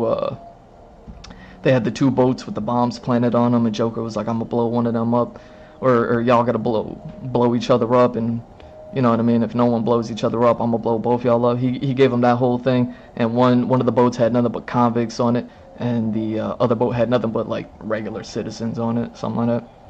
And on the convict boat, Debo was on there. Tiny was on that boat, and they gave him that role. And I never hear anybody talk about this, and I've always wanted to talk about it. And I did earlier, like on the podcast, like many episodes ago. And if you look at his character had like all these scars and like little like scarification on his skin. You know what I mean? Like his skin wasn't like regular skin. Like it was like marked up and carved up and scarred and all over. No one ever talked about that, and I was like, I don't think that's like how his face looks. I think that was like a makeup artist that put that stuff on there for this small role character. You know what I mean? He was the guy who took the bomb device and threw it out the window, so that way that the convict boat wouldn't be able to blow up the citizen boat. You know what I mean? Like that whole scene. If you go back and watch that scene, look at Tiny, look at Debo, and look at his skin, and look at the scars on the skin, where it looks like scarification, but it also looked like a bit designed. And I always told myself when I saw that, like immediately when I saw that, I was like, oh, he's Killer Croc. That's Killer Croc right there. He's gonna be in the third movie. They're gonna put Debo as Killer Croc in the third movie. Like that's where my mind was at. Back when I saw it in theaters, when I bought the DVDs or the Blu-rays and digital copies, whatever, like watched it a million times. I was always Team Debo playing Killer Croc, and I'm the only person I know that's ever said anything like that. Nobody has ever talked about it. Nobody's ever talked about it. No one's ever mentioned that his skin had like these funky scars on it. Go back and watch that scene, and go back and watch Tiny or Debo. Go back and watch him in that movie, and look at his skin, and look at the scars on it, and tell me that wasn't a intentional makeup artist scarification placement on him, and tell me how perfect of a Killer Croc he would have made. Looking at this Killer Croc here, I mean, come on. Either way, you make me feel handsome. Joker's messed up, yeah. Heh. You want into the game? I do, but pulls out his pockets. His pockets are empty. Heh. Heard that too. No respect shown while you was away. You broke? Nothing we can't fix. Heh. So what's next? What needs fixing? Fixins. Those are your side dishes. You hungry? Always.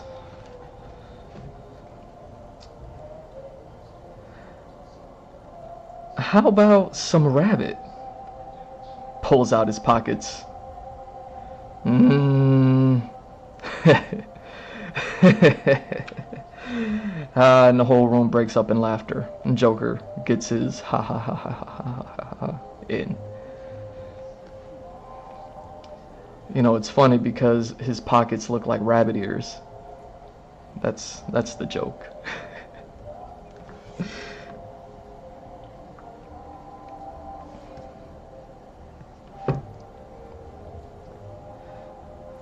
No respect shown while you was away. Amen, brother.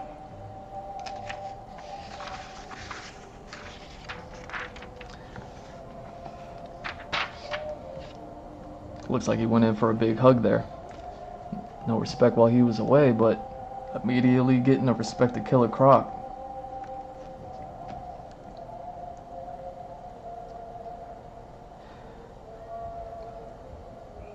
My name is Johnny Frost. You don't know me, no we don't, but all my life I knew you would. That I'd do something, be somebody that you'd know and take notice. A big man, front row seats, nice suits, my own booth at the Toniest restaurant. Booth at the Toniest restaurant in town. Somebody. Not some two-bit hoop hustling small potatoes wouldn't satisfy a starving Irishman. Dang. And they look like they're walking into a bar or a club or something. Well, look who it is. Welcome home, boss. Monty. It's been what? At least too long. And no time to talk about that. We gotta celebrate. We do? What's the occasion? You're out, huh? I am, ha. Drink. Oh, drink with a question mark. Drink?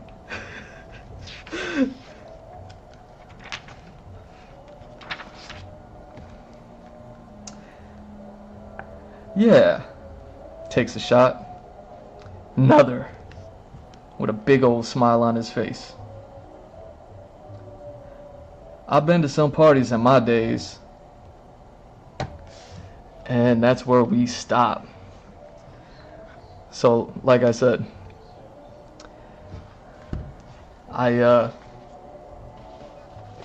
wanted to break this book down, you know, into equal parts to the amount of episodes that Penguin is going to be airing. So, you know, like I was saying, if I can get like 100 views on this video, I can go ahead and break down episode 2 of Penguin when it comes out. I'll read the next going further part of this story, leave y'all on this cliffhanger.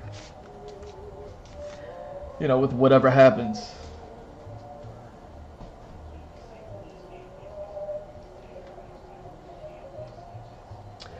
I've been to some parties. So, what's interesting about that book is it follows that Johnny Frost guy. I always thought that Johnny Frost was pretty close to Joe Chill, which would have been Joker's character in some stories. But Joe Chill was also just the guy who killed Bruce Wayne's parents in the alley. That's the other thing. So having a character named Johnny Frost picking up Joker out of prison is it's interesting. You know, it's a Batman story and we have yet to see any sort of Batman. It's an interesting book. And yeah, like I said, I divided it up so that way I can read those pages as he's going. So what do we got? Just somehow, and we don't know because he never answered the question, Joker was able to convince to get himself out of Arkham, and yeah, he gets picked up by a stranger. The cops are already there, and he goes straight to Killer Croc. Killer Croc welcomes him. They go and grab a drink with somebody who knows Joker in some way, for some reason. And clearly nobody showed Joker any love while he was away. And now he's back in town. Drinking.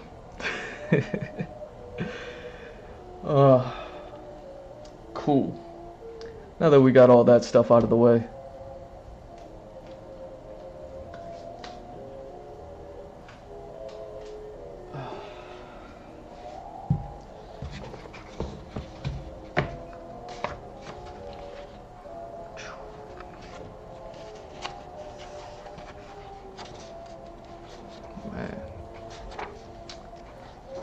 Look at all this artwork.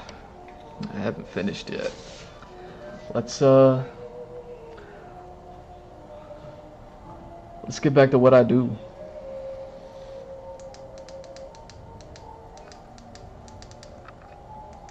There we go.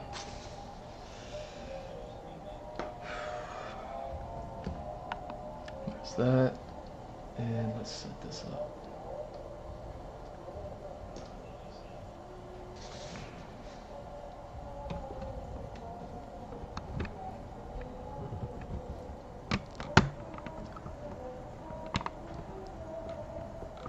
Yeah, I wonder if I should have prepped reading that.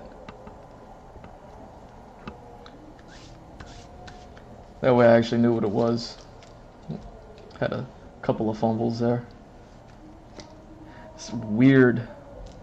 It's weird narration, you know? That's something that I'm trying to figure out in my book.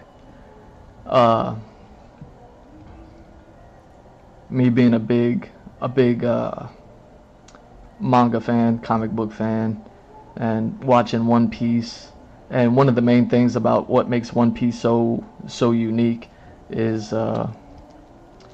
Luffy, the main character. So obviously we follow him a bunch. He doesn't ever have any thought bubbles, really. He just speaks his mind. So, and unlike Batman, when he's on his detective game, he's nothing but thought bubbles. You know what I'm saying? And so a whole lot of Batman comic books are a lot of thought bubbles and a lot of narration. And they always got to throw in characters to get the dialogue going. That's something I noticed about what I'm reading, what I just read. A whole lot of narration. And for the first couple of pages, we don't even know who's narrating it or what they're trying to narrate.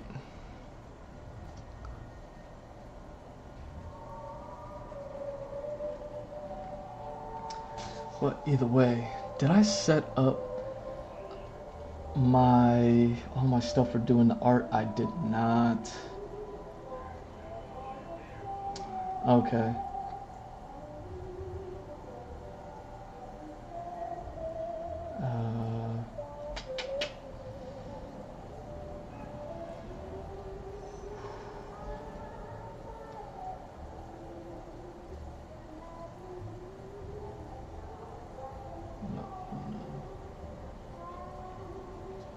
Yeah, let me.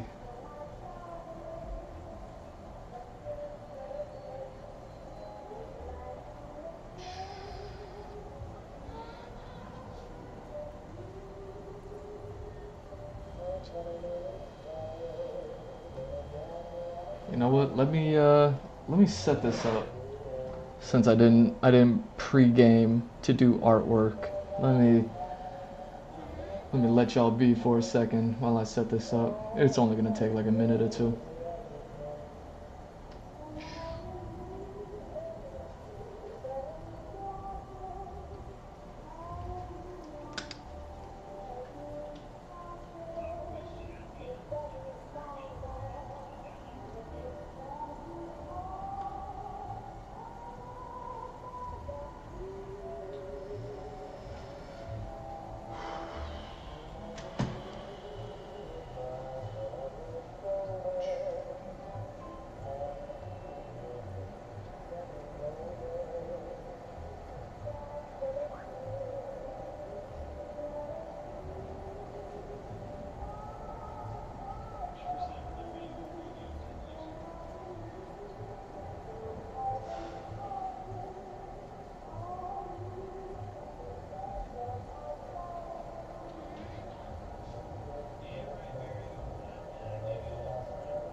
Alright.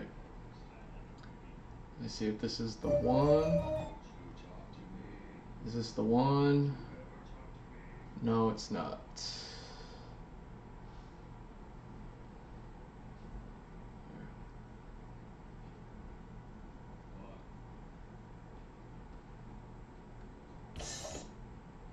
Is this it? Yeah, I think it is.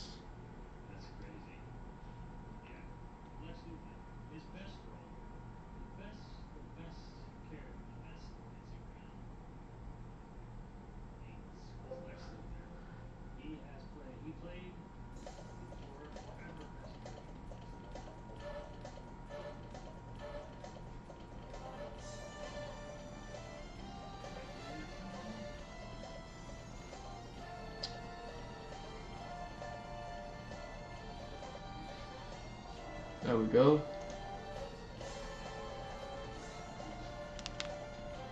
Got a little something going.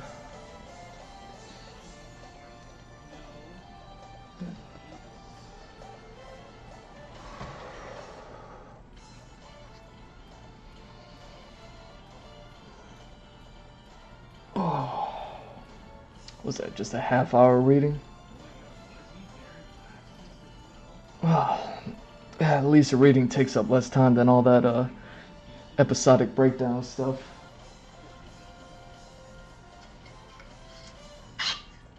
Man,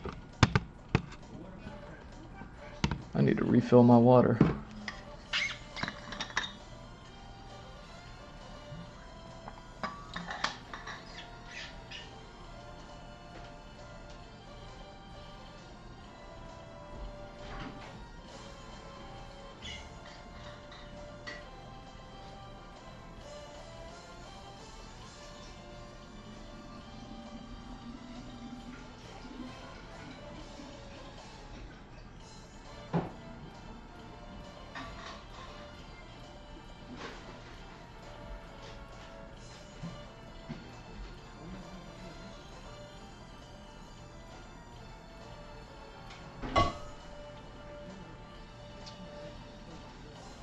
Alright. Okay, I'm reloaded.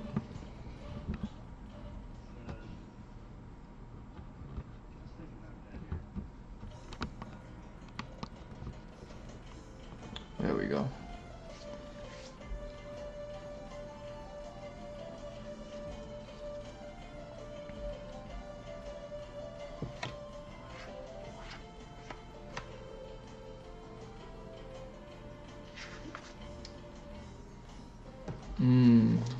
Oh yeah.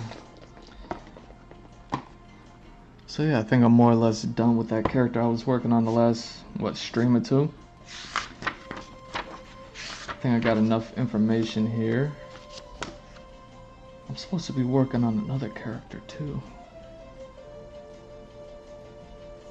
Okay. Okay. Okay.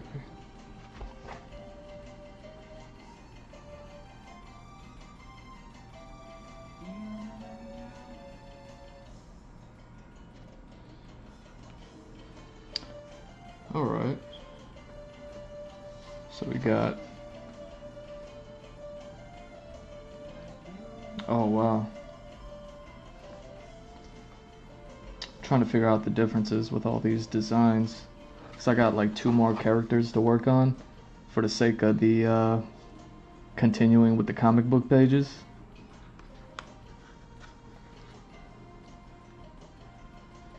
Okay.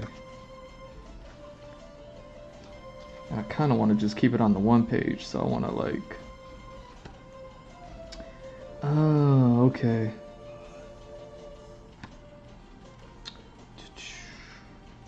Cool. Man, these designs are way bad. Early on. So early on.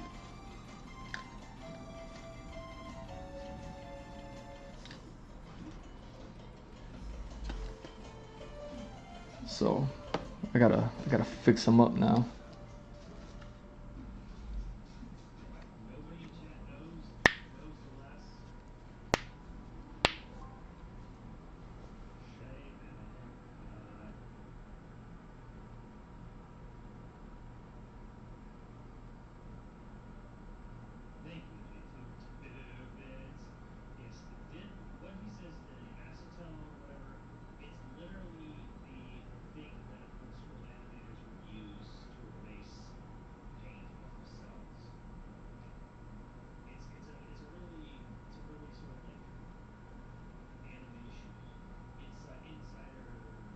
Oh yeah.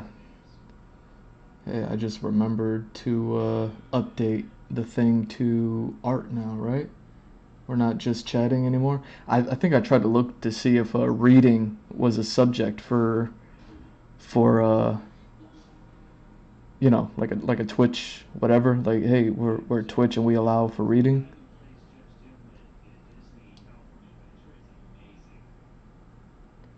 But I did not see it. So I left it under just chatting, but let's update this.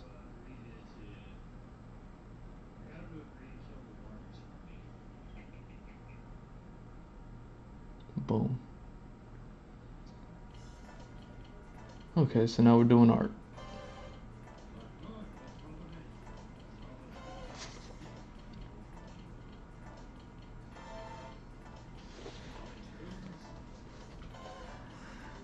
Let's get into it. I have no idea.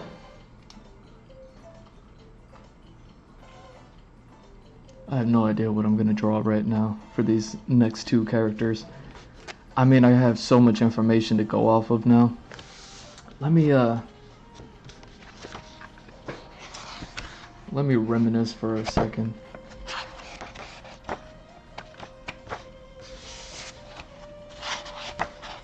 And see if there's anything else to kind of like kick me into inspiring, because my brain is a little fried from all that talking. You know what I mean? Like, usually I come in here like hot and fresh, ready to start rendering stuff. And now I'm like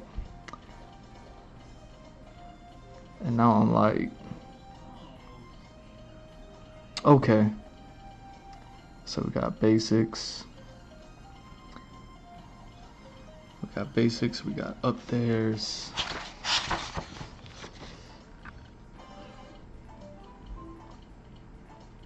Okay, I remember that. Okay, that's so funny. Okay, so those are those, and that's are those are those. Wow, I got that in there. That's cool. That's so cool. See, I be forgetting that I draw some things, but like I know that I drew it for a reason at that time, and then it just I see it and it comes right back to me. Okay. Okay. I'm kind of remembering now. And looking at these designs.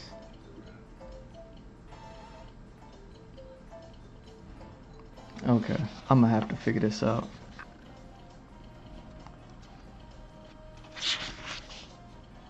Okay. Wow. See, like that's like one of those. Okay.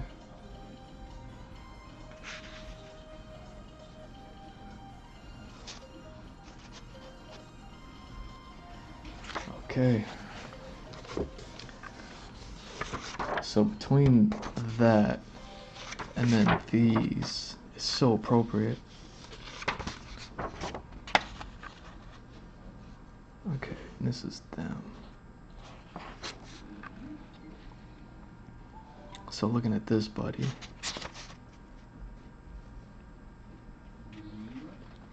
Wow. So crazy.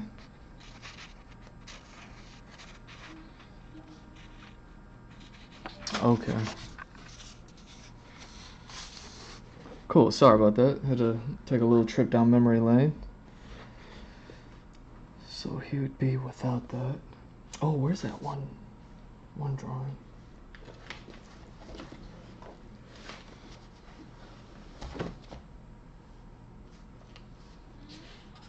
Ooh! My page is getting folded.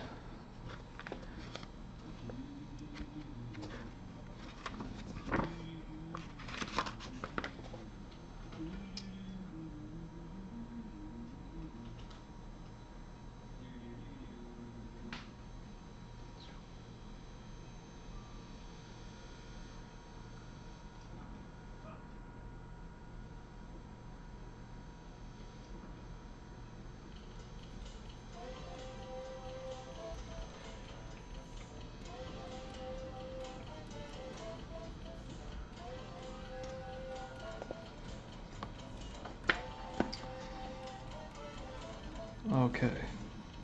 So it's looking a little bit more. It's a little bit more of that exercise. Wow.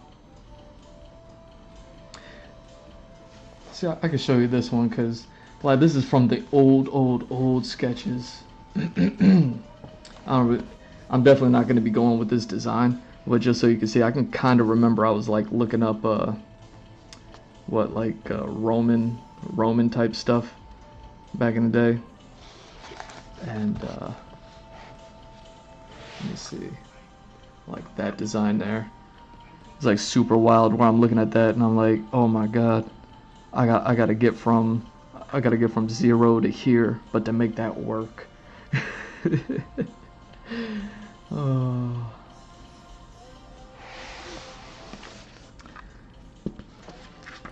Wow. Okay, and what do we got there? Okay, I don't need that no more. Alright, so I'll keep these 2 pages open.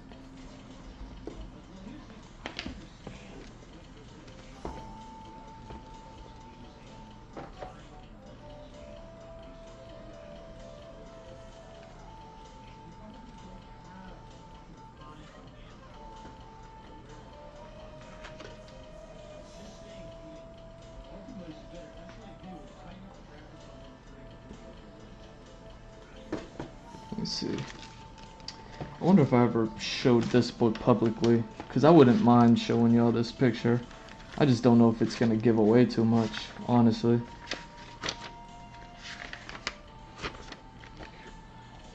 Dang, I drew this back in January of 2018. Yeah, definitely not going to be showing that. It still looks dope though. Alright. Alright, cool. I'm just gonna start drawing random stuff right now, and then hopefully it'll all start formulating for me.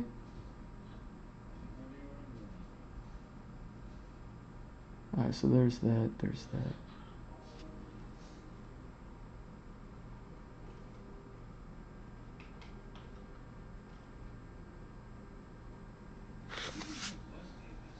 Oh, what's going on?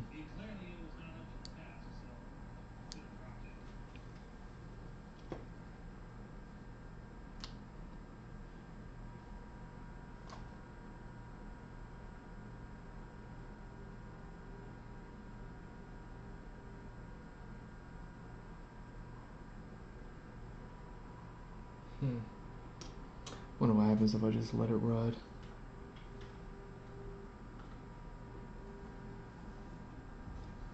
Oh wow. That's crazy.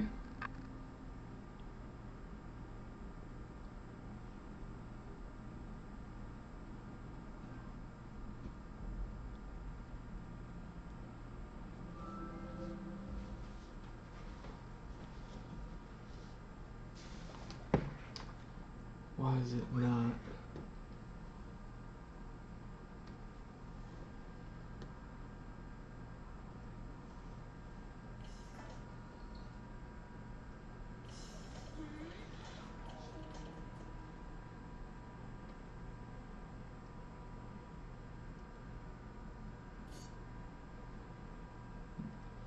Boom.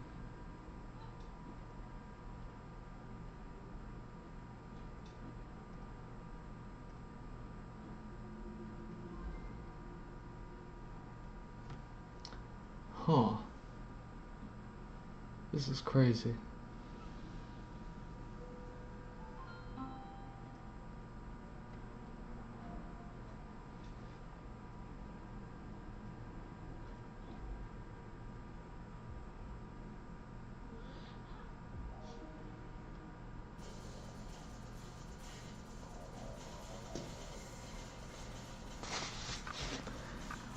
Do it live.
Ooh, I did give him.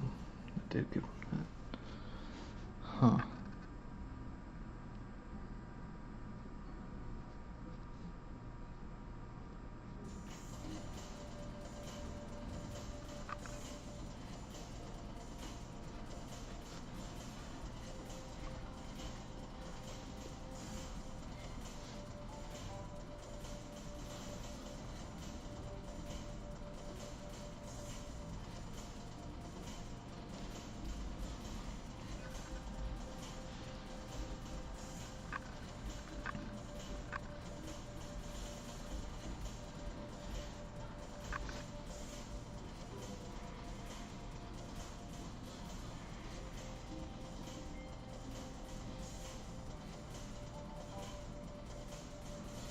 Hmm.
Hmm.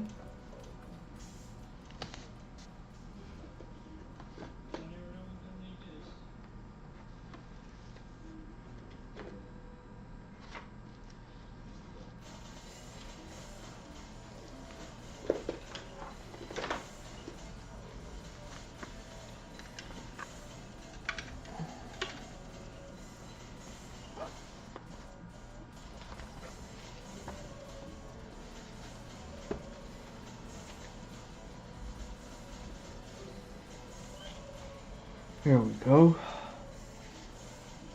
Finally. Some semblance.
Dang, am I gonna do that?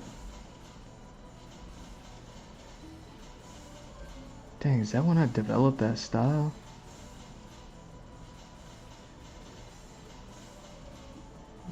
That was around that time, huh? Dang, 2018. Was that 6 years ago? Jesus. Well, 6.5 now.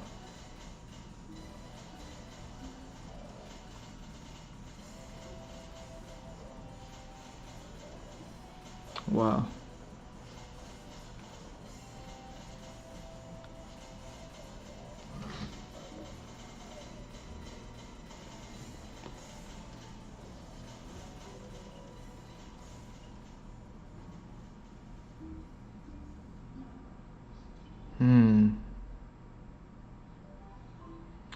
That's what I need to do, huh? Okay. Sorry, I'm slowly figuring all this stuff out.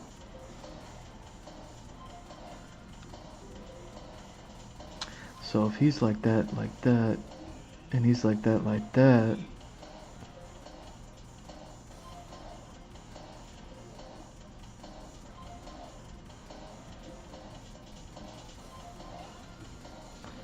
So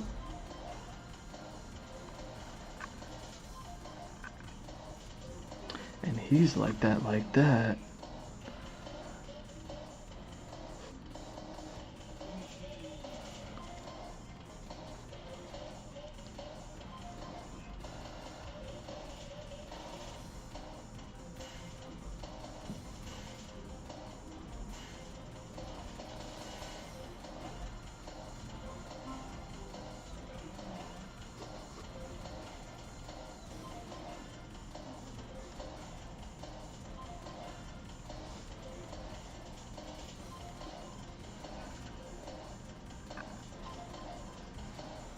Screw it. Let's just start going now.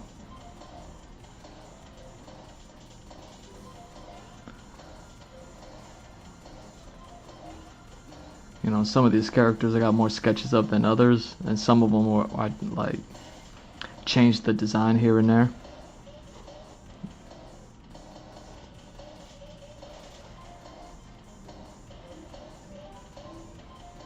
So now it's all about just trying to like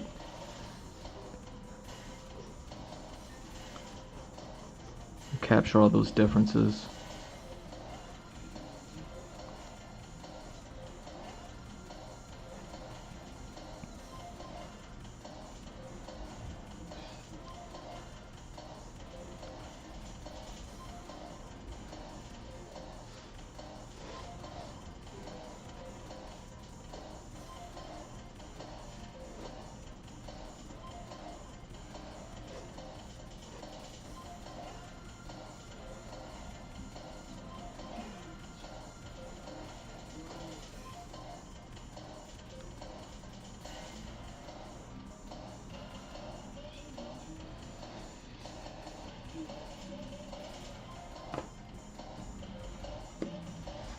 Ooh. The slide.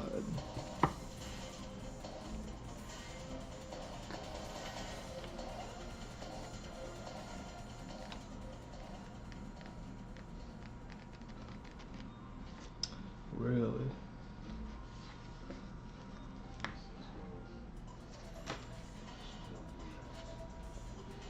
You're in that book.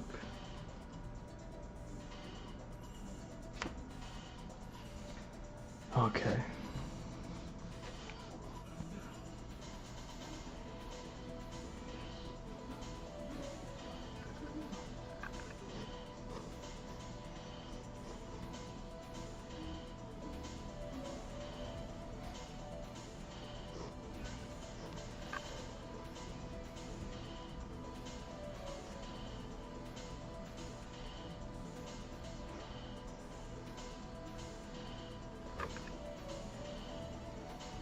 Yeah, these are gonna be super rough while I try to figure all this stuff out, man.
Hmm.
Hmm.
Hmm.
Get that light out of my face.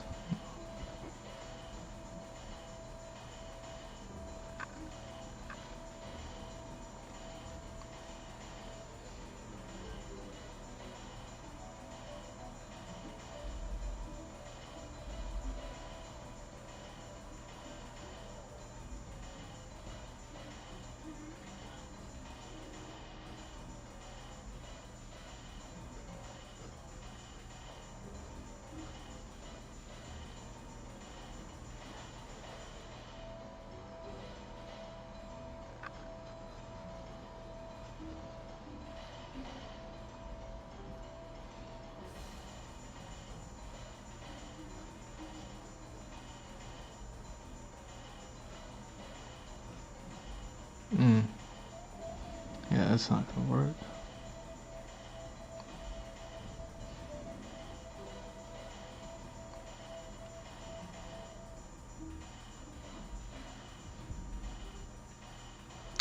That's not gonna work.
Hmm.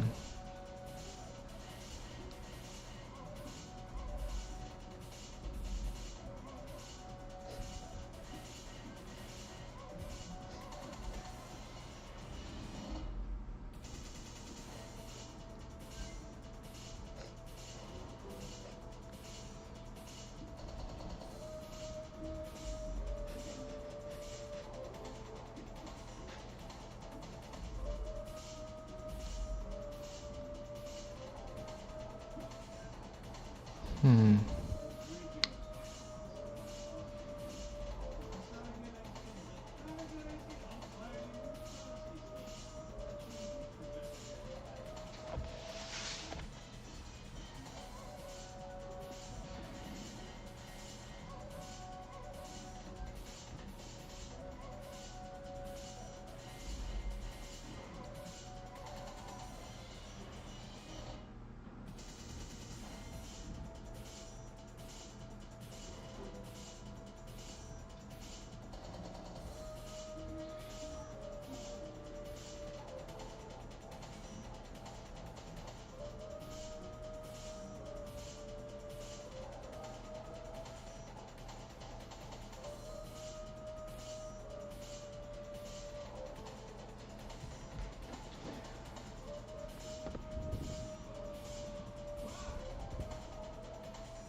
Hmm.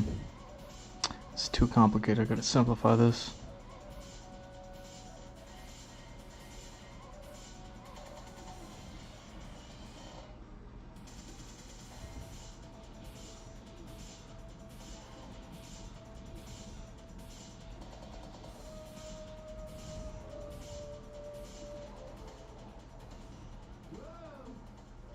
Yeah, so I wonder what part.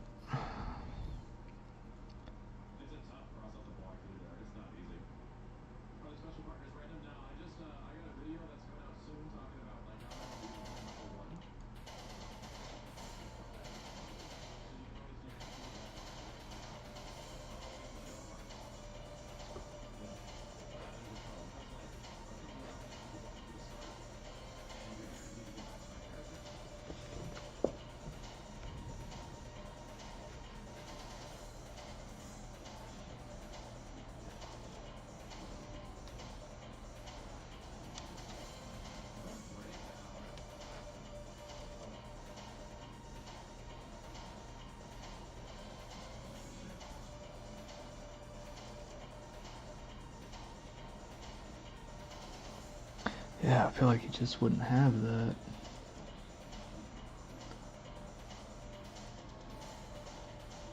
He would have that though. Okay.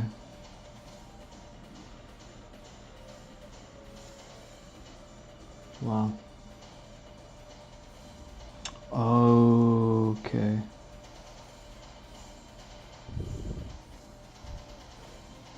Let's try this.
Hmm.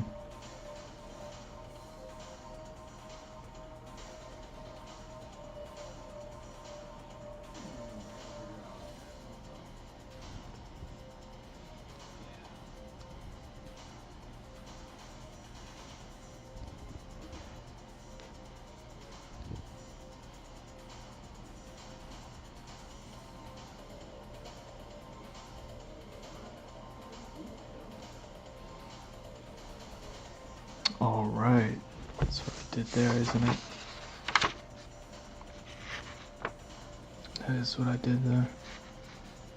Okay. Okay.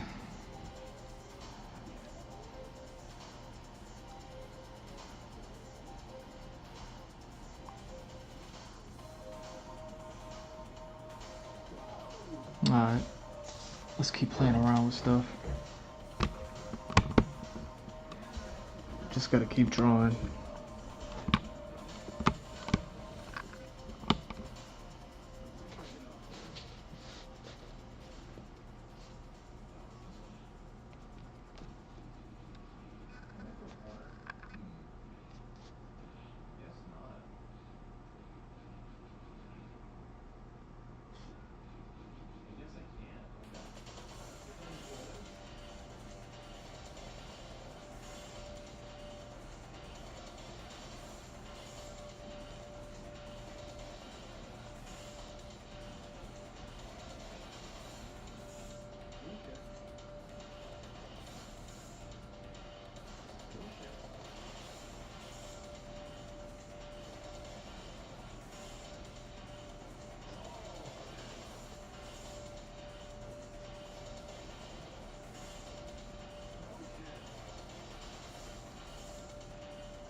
Hey, what's happening, Pixel? I'm on the struggle bus over here. I moved on to like some other character, but I'm still just trying to figure out the look. I'm like reviewing. I got 3 sketchbooks opened. I got 5 pages of information I'm looking at over here, and I'm like, all right, let me try to figure all this out. I'm trying to find the right look for this character, and nothing's hitting. A couple things are hitting, but I'm like, some other things aren't. So I'm trying to see if I can like tie it all up together and get the look down. You know, because like I was saying before, once I get the look down, then everything else comes easy. Then it's just about figuring out, like, you know what I mean, whether that look works, putting the character into certain like positions, poses, and this, that, and the other. And if it all looks right, then it's like, alright, I got me a character. But something's missing, man. Something's missing.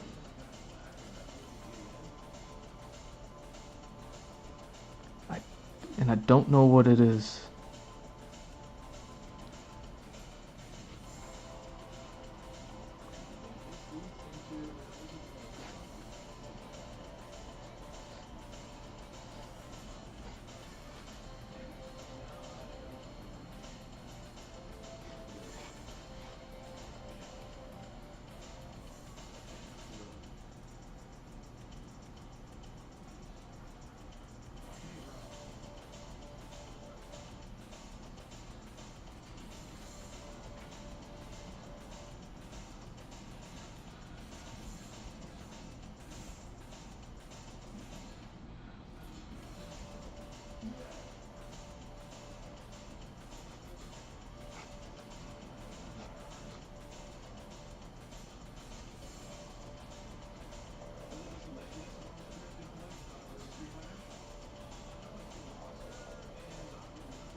Appreciate it. Yeah, sometimes this is the struggle part.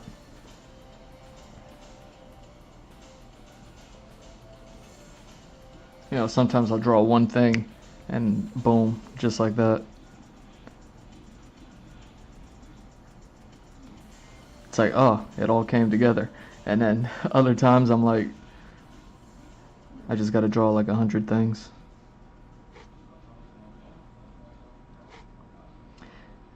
And I think that might be it. You know, I'm looking at these other sketches of them, and I'm trying to figure out how to make them make sense. And right now,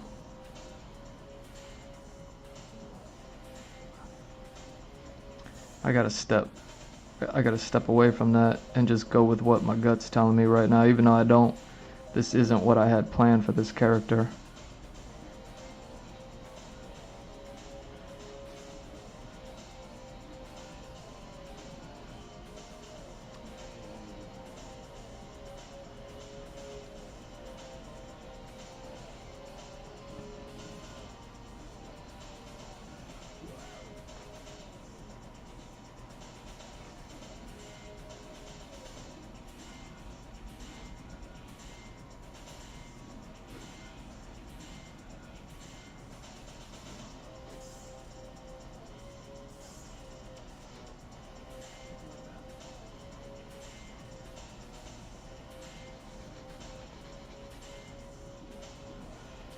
Yo, what does this look remind me of?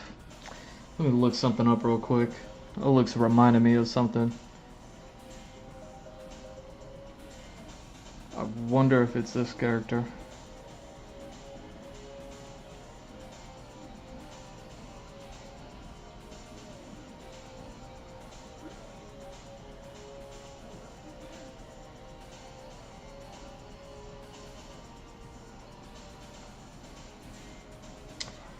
It is. Oh jeez. Oh jeez.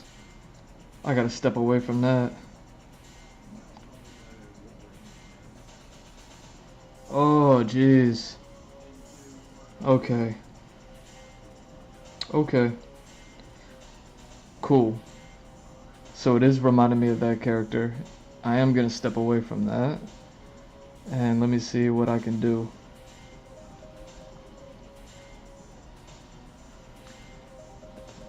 Let me see what I can do. Oh. Trying to freak this thing, you know what I'm saying? Okay. Okay.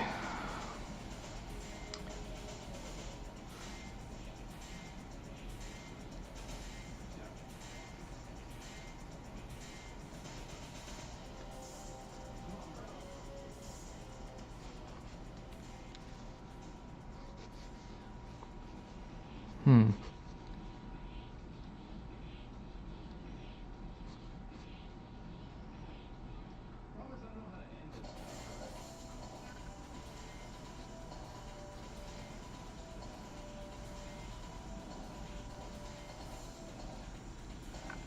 Okay.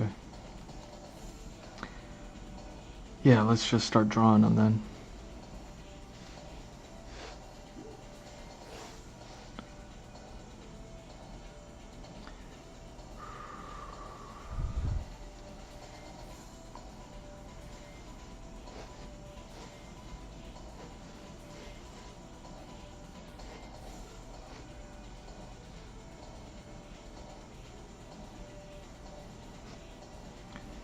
This is not the direction I thought I was going to go with this character.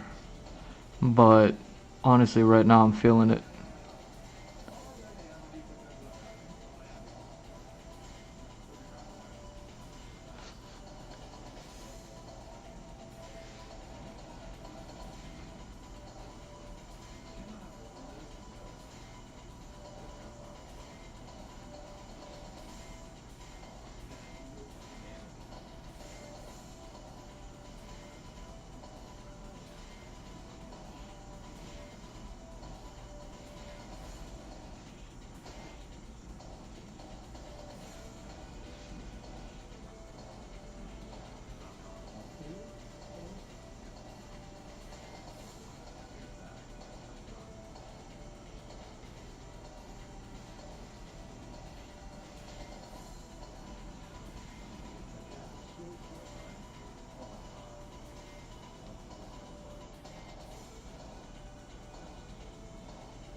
Yeah, that's gotta be a lot thinner. Okay.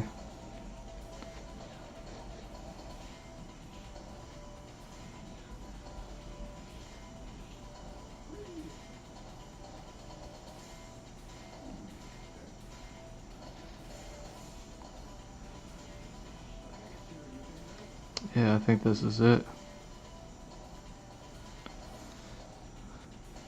At least for now. I gotta be able to break this down into like a few different looks. But, you know, and maybe be able to extrapolate on it, but I mean, for the most part.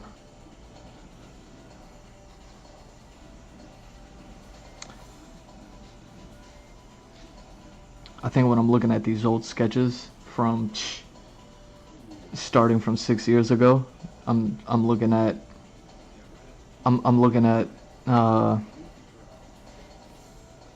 later versions of this character.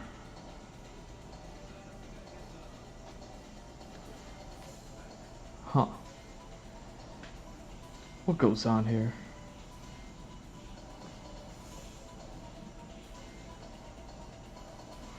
Oh wow. Oh jeez. Oh jeez.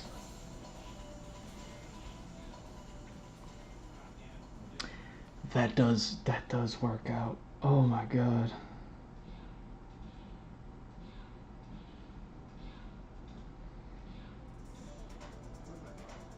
See, it's like I have like design element ideas, and it's like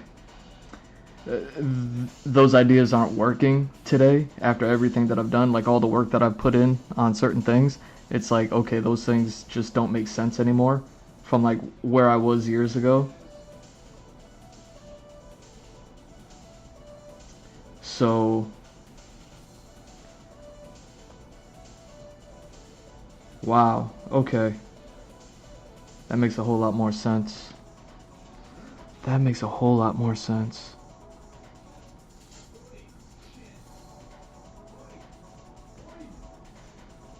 That makes a whole lot more sense. I'm thinking about it.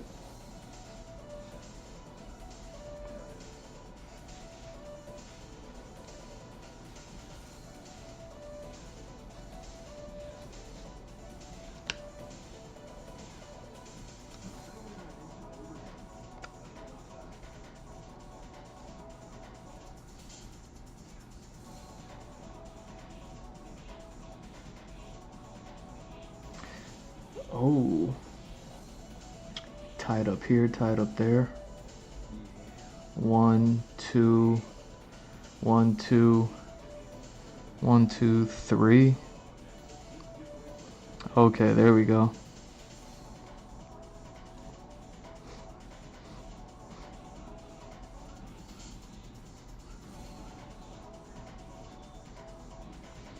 There we go.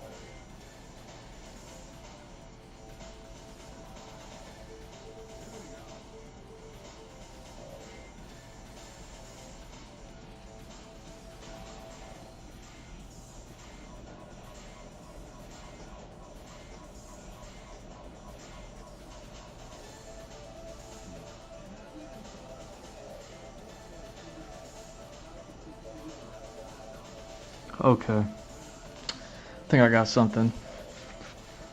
Let me see how it lines up with the other things.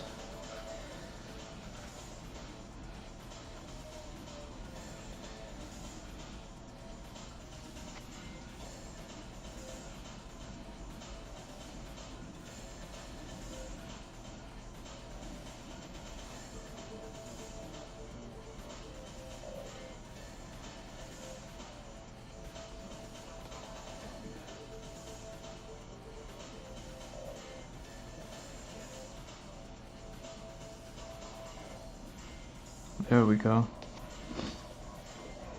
Yeah, I had to open that up. Okay.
There we go. Alright.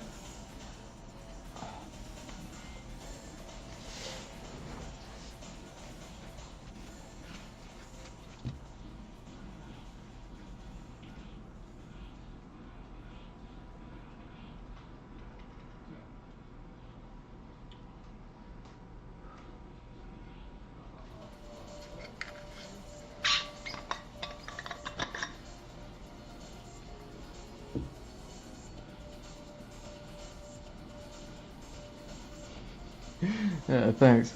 How you doing today? Did anything like extra special?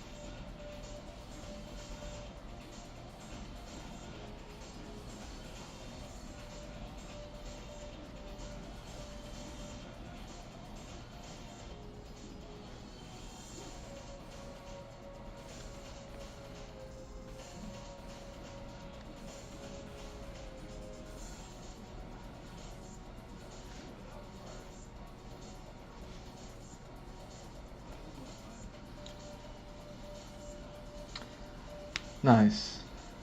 That's good. How'd it turn out? Was it everything you wished for? All the decorations worked in worked out like you thought? I haven't done much to change like any parts of the room or any rooms lately. But I have I just play with the lights. So like I got those lights going on back there. Like that's about the extent of the amount of stuff I do.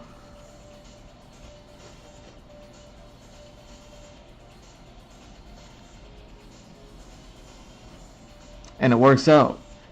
The lights are dope. I would recommend them to anybody.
That was good. I don't know if you were watching the stream earlier. I did some new stuff on the stream. I don't know how good or bad it is.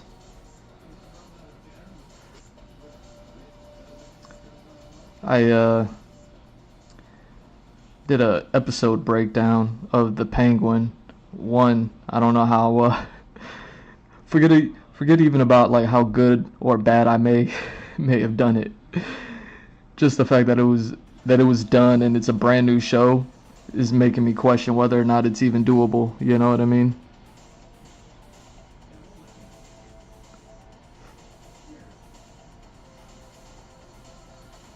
So there, I've been considering that, but I did like a little episode breakdown, episode one. I figured I'd try something new for a new series, and then uh, also did a little bit of reading. I'm always pushing read books to people. You know what I mean?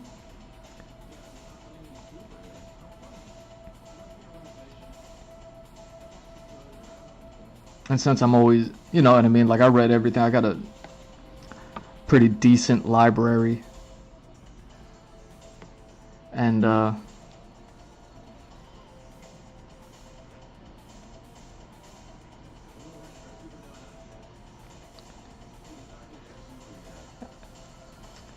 going with the Batman Day, the Penguin show.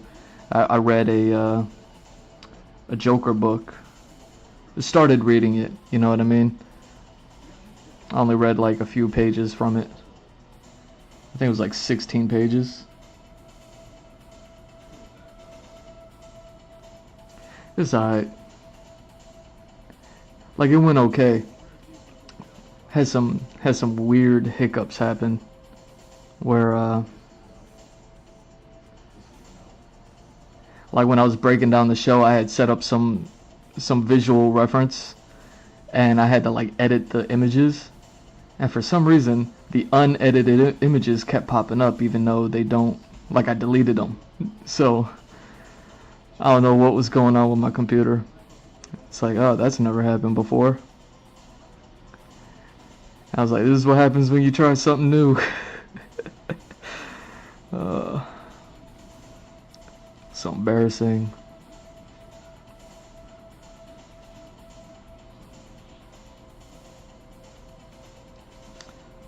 But yeah, we'll see. We'll see if I keep doing that stuff. It took a lot of time to try to set up and do things, you know what I mean? I watch a lot of people do like video edit breakdowns of video games and movies and things, TV shows, things like that. So I thought I'd try my hand at it, and oh, dude, embarrassing myself is all I do here. That's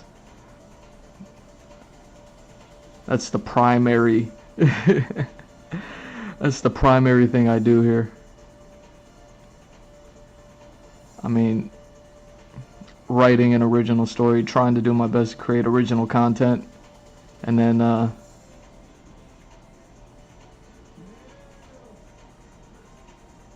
you know what I'm saying, do like everything that I do here. I'm just like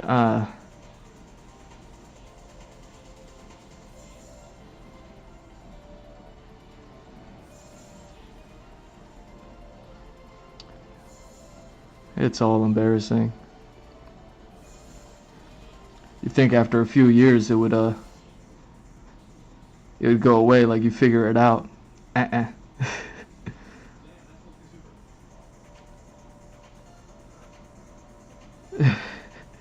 trying to do everything. Actually, I mean, to be completely honest, I'm looking forward to the day that I can like hire things out. You know what I mean? Like my primary goal is to just be drawing, like what I'm doing here. I just want to draw. Whether I draw this or that, whether I'm working on a commission for somebody else or working on my own stuff, I just want to draw. But like running that commentary on the show, I thought it would be like a neat insight into like how I break things down as I'm watching them. Like when I watch a show, like I see it in the way that I see it, much like how everyone sees it the way they do.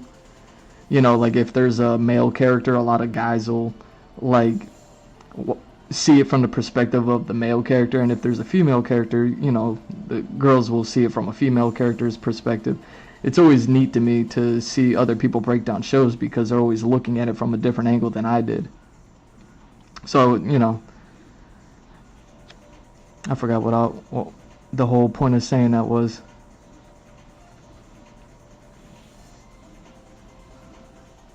But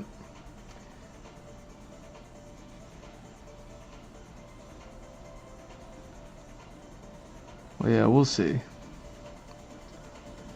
See if I feel like, you know what I mean. I did what I could to try to like break things down from how I saw the Penguin show, and including breaking it down the way that I think breakdowns ought to be done. Sometimes they're so like clean and clinical that they cover facts without any opinion. And it's like, well, if you're just gonna like kind of dispense the facts about a thing, about anything, you know what I mean? Anybody can go out and look and try to find the facts. But to like put your thoughts and opinions out on something, you know what I mean? Then that's when you truly kind of created something, or at least put out there something that's a little bit more unique, something that's a little more whatever. You know what I'm trying to say. Hopefully. I don't even know what I'm saying.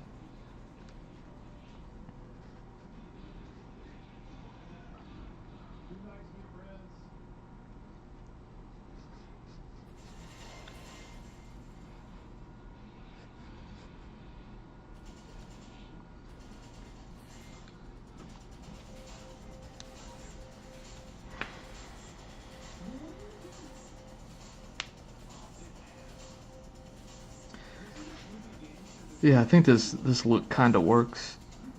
I don't know if it's perfect, but I think this look kind of works.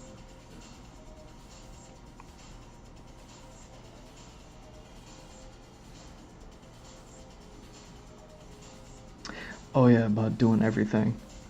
So yeah, like if all I want to do is draw, like breaking down a TV episode really isn't my thing.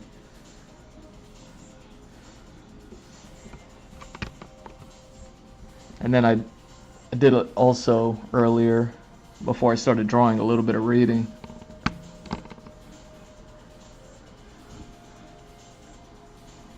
So since I'm always trying to push like reading books on people, I was like, let me read something. I even checked to see if Twitch had a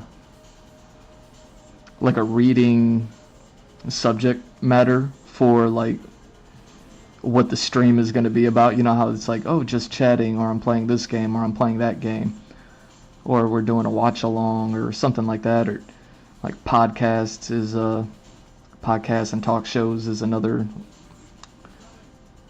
like Twitch theme. I was like, I wonder if they have reading books, like if anyone's on Twitch just reading books to people, and I couldn't find it. I didn't try looking too hard, but I couldn't find it. So I don't even know how much of a thing that would be. But it's like, I'm reading a book, I'm not drawing a picture.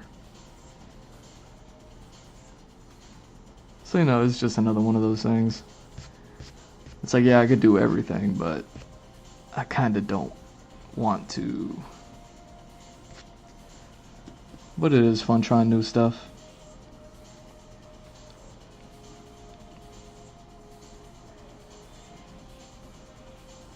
They have an ASMR bedtime stories thing. I'll have to check that out. Especially if I'm reading a book at like midnight. At 1 o'clock in the morning.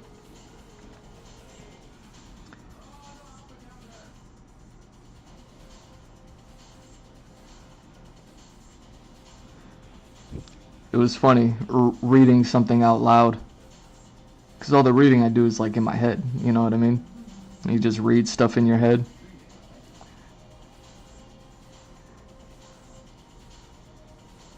I was like reading a comic book, so it came with like dialogue and narration and all that stuff. And I was just like, oh my god, I gotta read this stuff out loud. and not fumble the words.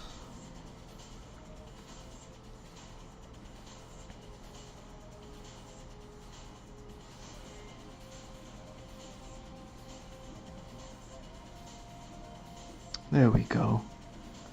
Yeah, I think this is this might be the look. This might work.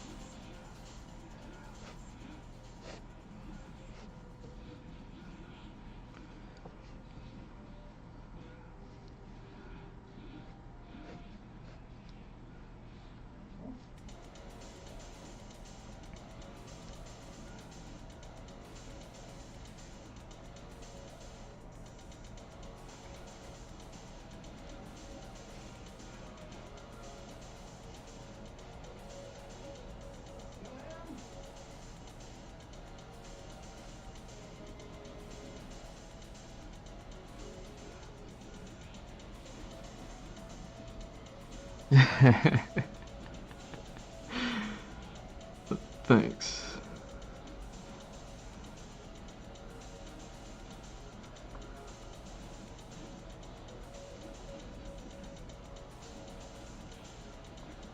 Yeah, trust me, the nerves went out the door.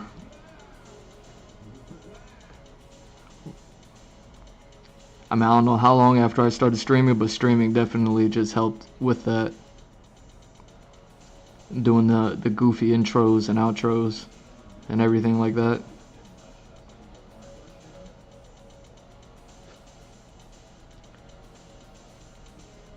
Like doing all that stuff definitely got me like on some like, alright, I might be over the nerves. Now it's just about not looking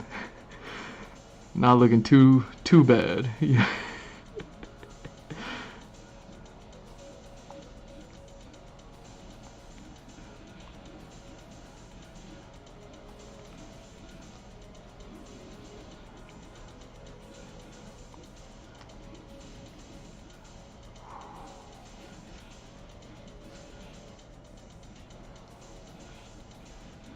Okay, so this is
was that it all the way to the side? Alright.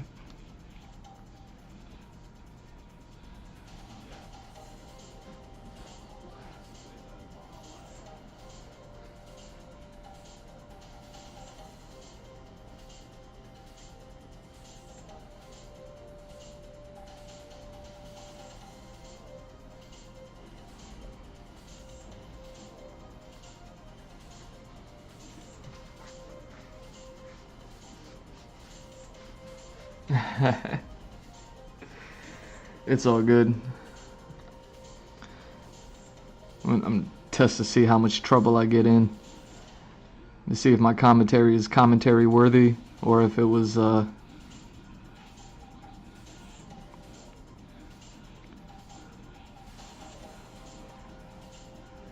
know, I'm just gonna be another victim of Warner Brothers.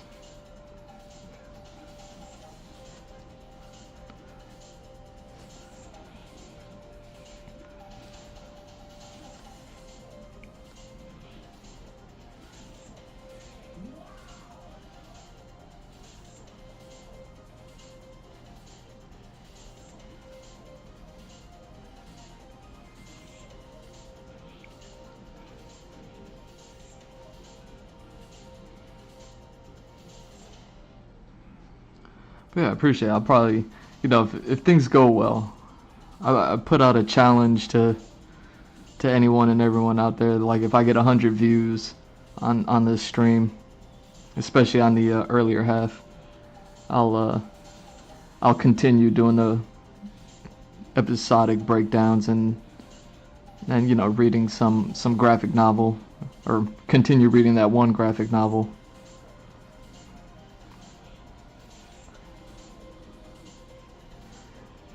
It not being like a mega priority for me. I don't mind putting it in the hands of the people.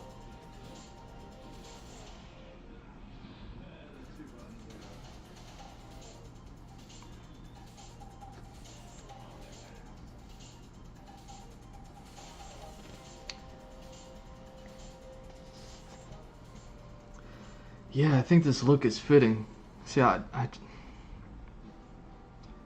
definitely needed to get like a unique look for this guy, but I also needed it to also needed it to be like something,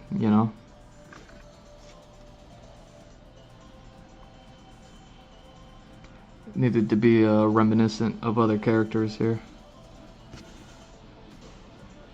So that way it doesn't look, alien to everything else. Consistency.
Appreciate that.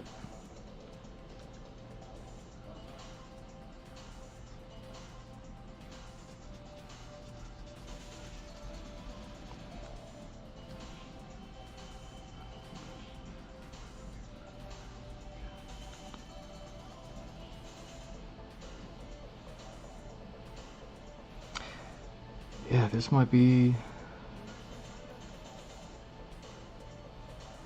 the look here, man. I think I got everything that I need to at least move forward, and then do some more.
Which way is that going? This way?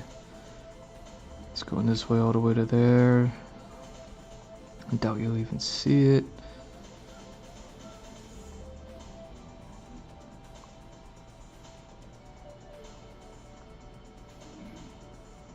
Huh. So it's cut across this way.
Well, yeah, you're definitely in the right place for that.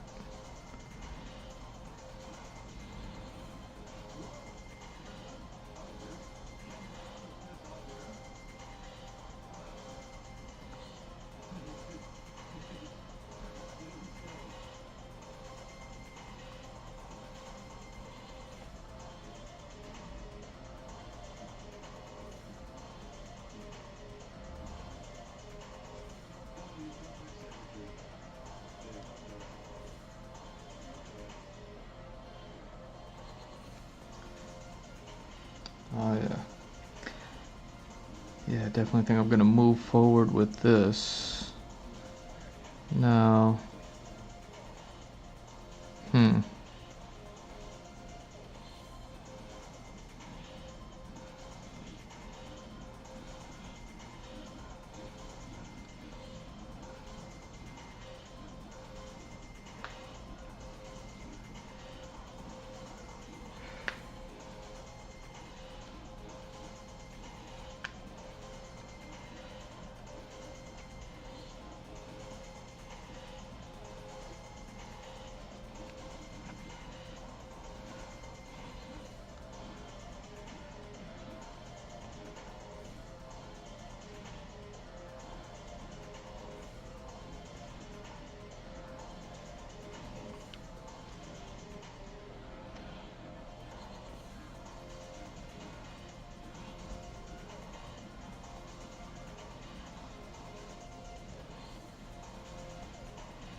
Alright. Let's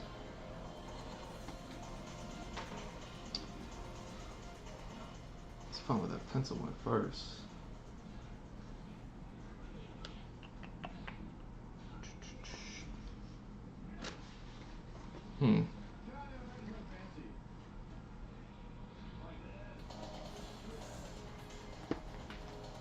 So where'd that pencil go?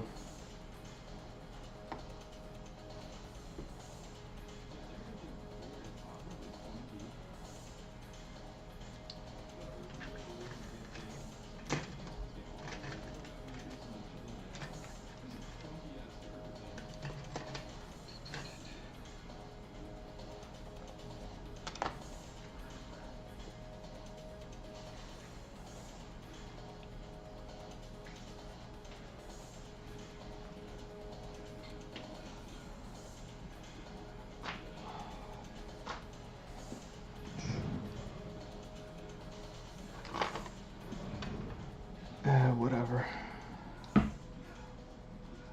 I'll find it later. Let me...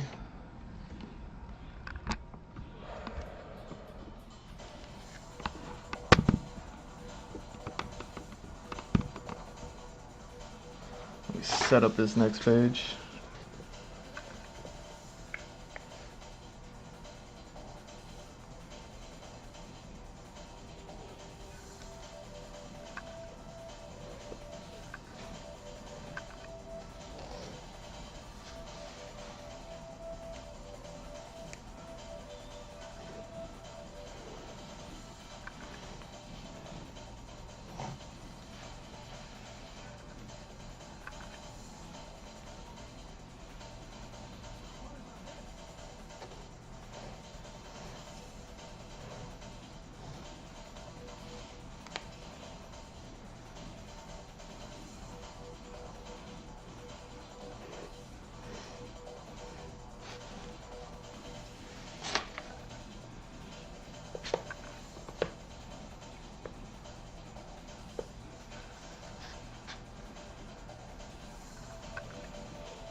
Everything I got going on, huh? I hope so.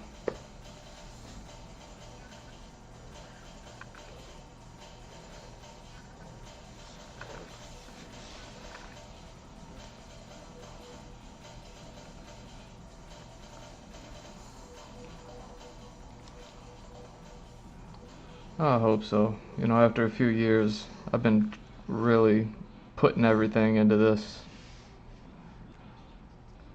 And then, you know, I still gotta, like, live life outside of here.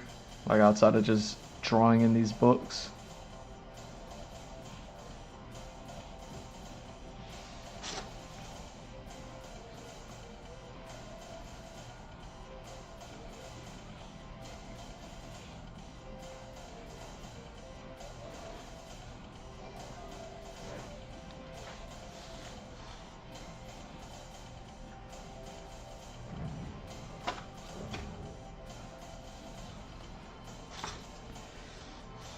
Alright.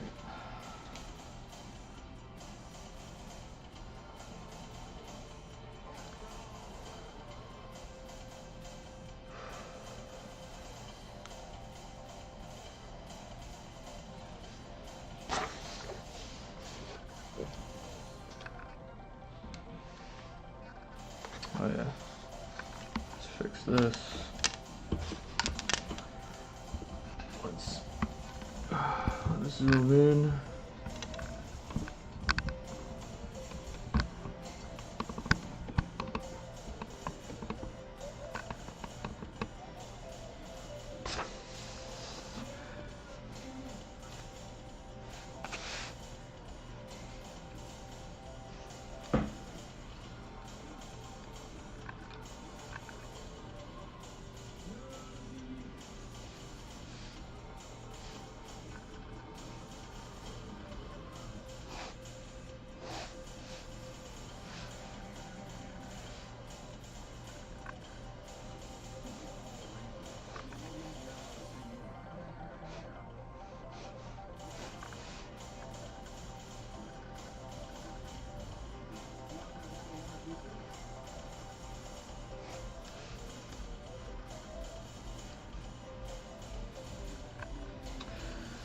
Oh, why do I want to make this?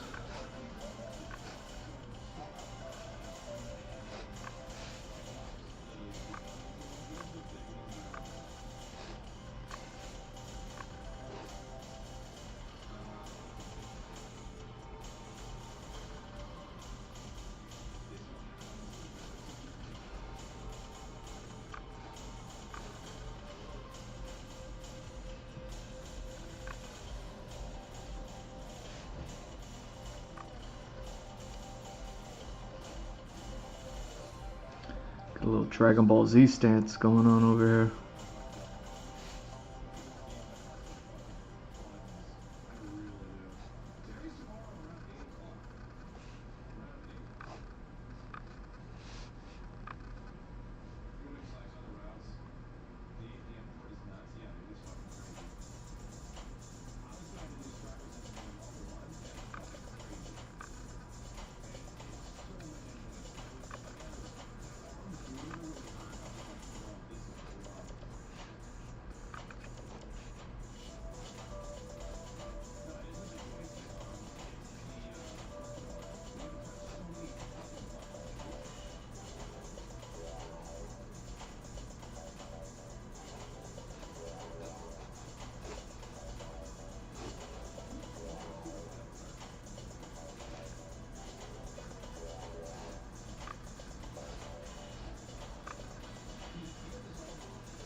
Yeah, that's what I be thinking about.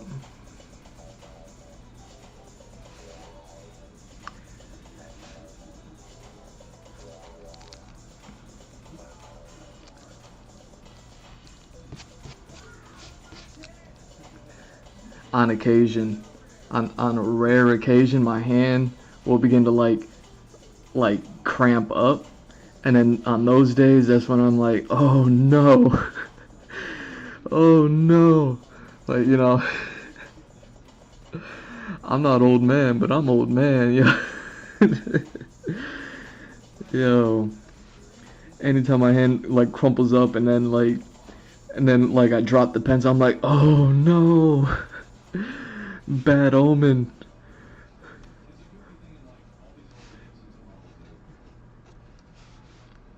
It's like a legit fear of mine. You know, I very I also do like workout streams here on Twitch, and then off stream I'm often like talking about like do yoga. I don't stream the yoga stuff, but I've been doing yoga, and there's like few poses out there that I'll do specifically for like making sure my hands are still like working and moving, so that way they don't like cramp up and you know what I mean, get all what's that stuff, arthritis, gotta keep the itis off, you know. Oh, hey, why don't I do that too? That makes sense. That makes total sense to do that. There we go. Okay.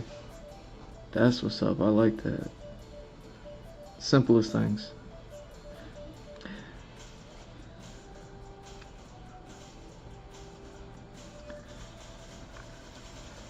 So yeah, I do like a bunch of yoga to keep the I mean, obviously the body feeling good, but really once I started like focusing on things like my shoulders, my forearms, it's amazing how tight things can be on your body and you don't even know it.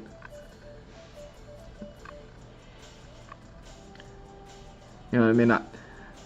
I've been doing it for years, and now it's gotten to the point where like I'm even thinking about like when I just let my hand rest and I'm not even like doing anything with it, when I just like kind of let it sit there. I'm wondering, like, I'm watching to see if it like starts to like curl in or if it like stays open without me having to like force it to stay open, you know? That's kind of like the goal, is to keep the hand open without having to force it to stay open, so that way I know like, okay, all the joints are still limber.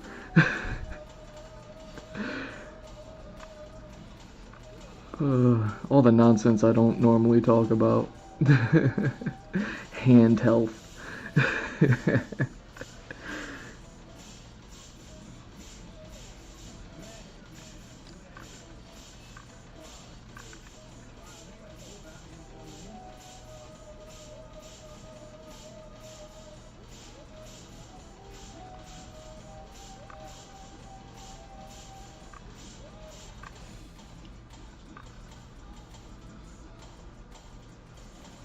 And then I still try to liken it all to like gamers and video gamers. You know what I mean? Like, even though I don't play video games anymore, I have so many memories of like handling that controller, especially in the old days, like the old Nintendo, Super Nintendo days, when the controllers were like tiny and you really had to like grip those things.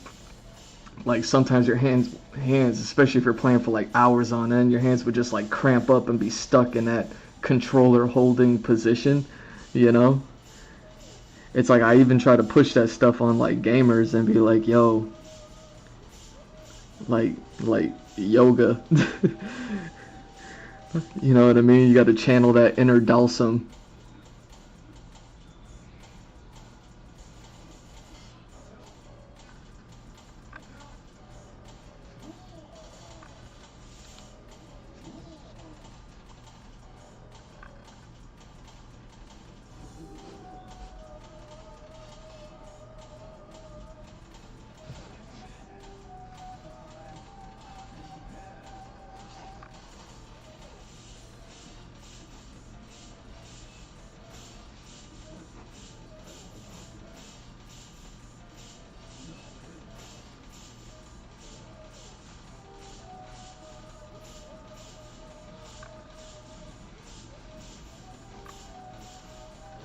There we go.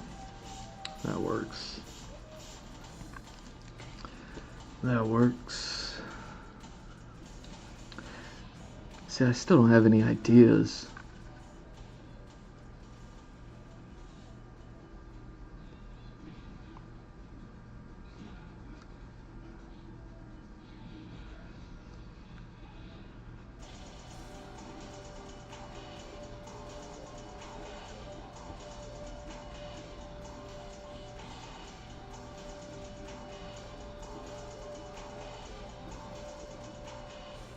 Still don't have any ideas to do. I'm trying to find like an insignia or something, but just nothing has come to me, even over like a few characters. Oh, that's right, I do have those. I do have those insignias. They're pretty basic too. Dang, what do those look like?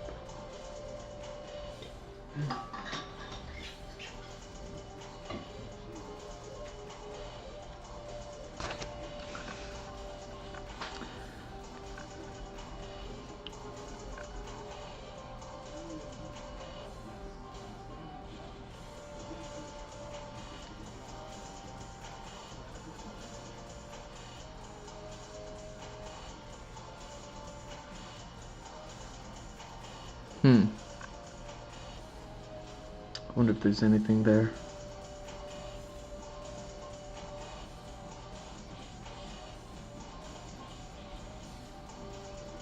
Oh well. It'll come to me. It'll come to me one day.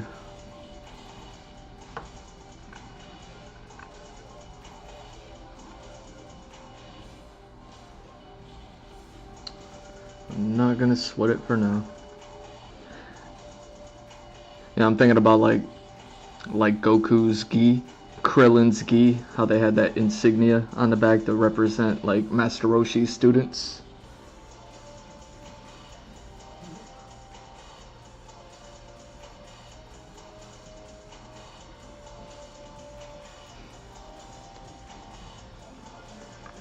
And they got those like super cool logos. I don't know why they got rid of them in like later episodes of Dragon Ball Z, where they used to have like the small logo on the chest, and then they just stopped drawing it all together, and then they didn't bring it back until Dragon Ball Super,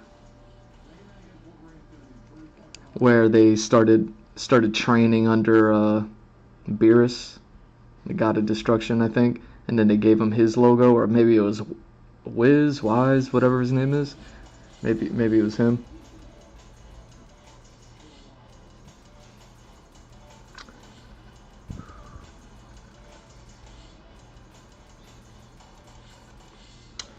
Oh.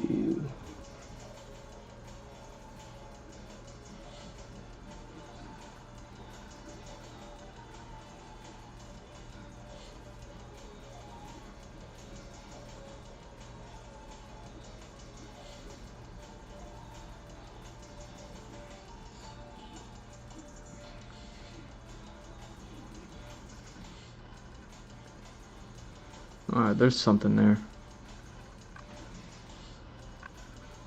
There's something there.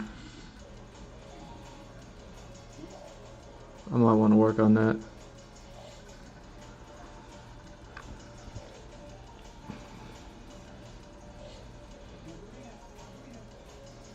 Like I said, I used to do graphic design, so like coming up with logos and stuff like that. Always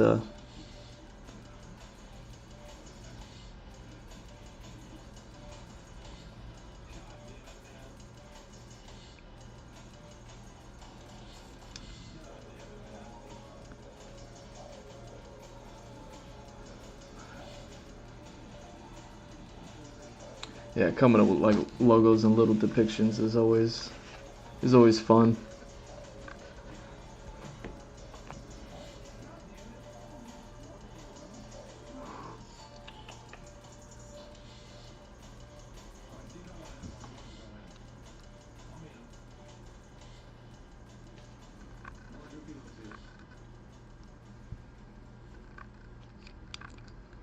Alright, how do I want to draw this? How...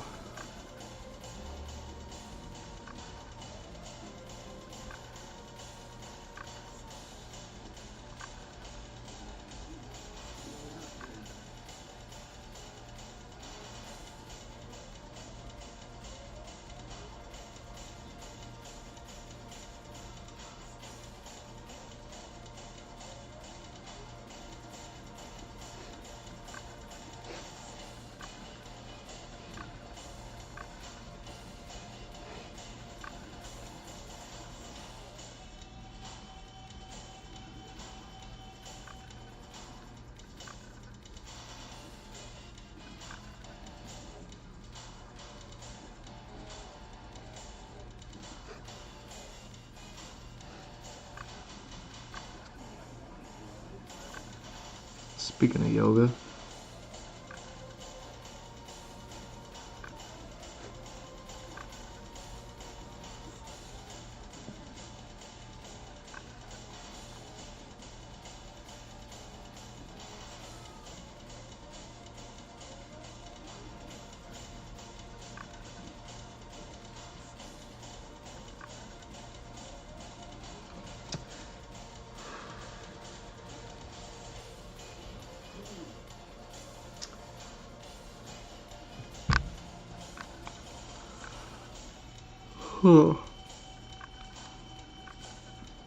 How to do this?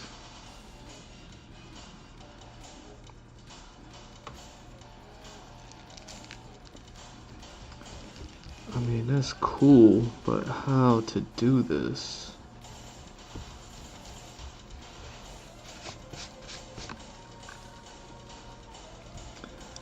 See, so there's so much solidarity to, that's what it is. Okay. Let's try this.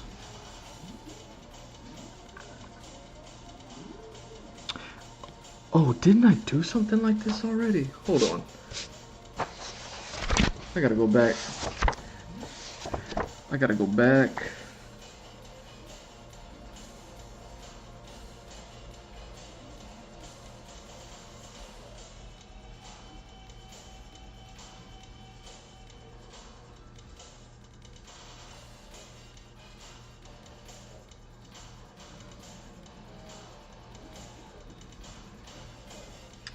Wow. Okay. So that's what I'm doing. That's what I'm doing. Sorry, I had to go look at some old drawings.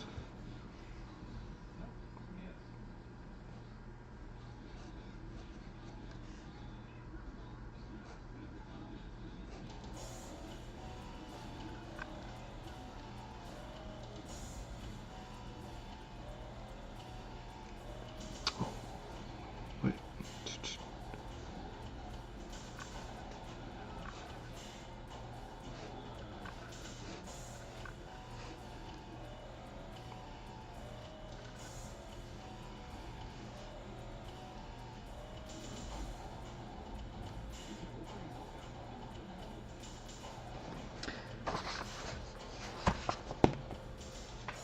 Wait, how did I draw that?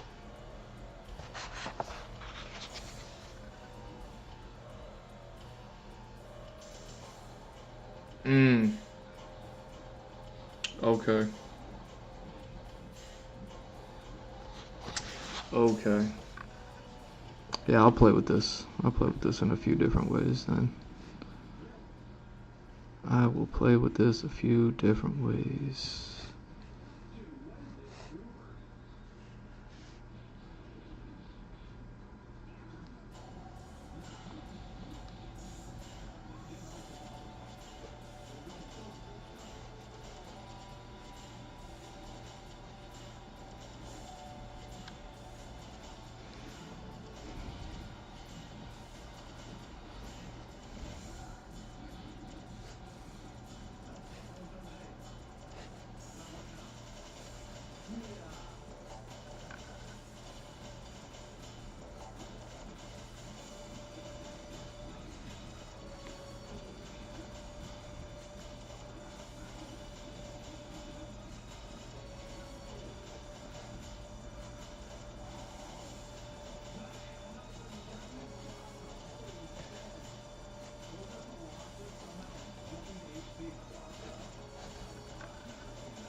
Man, I really need to pay attention to that.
Yeah.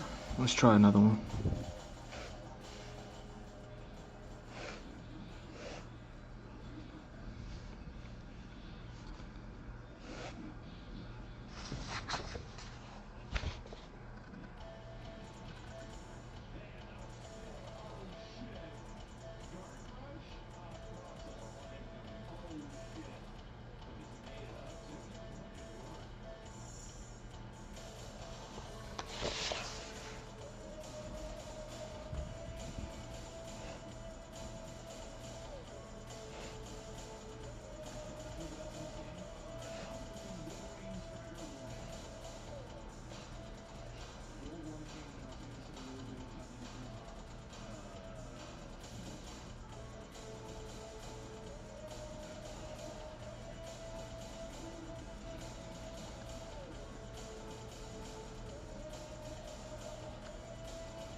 Huh.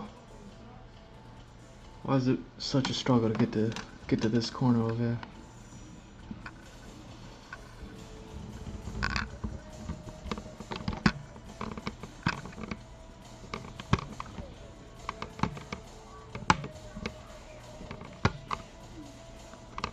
Come on. Alright. Good enough.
This is terrible.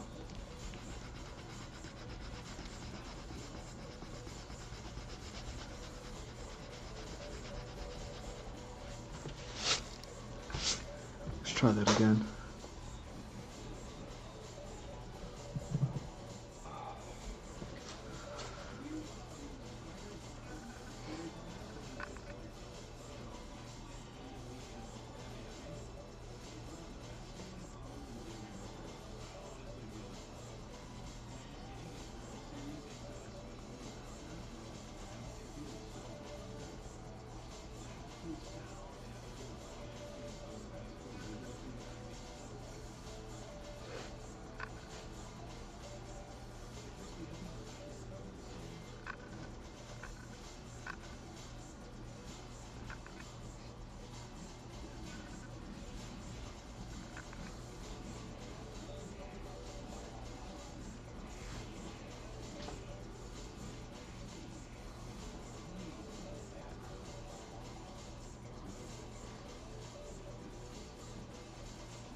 Oh, thanks.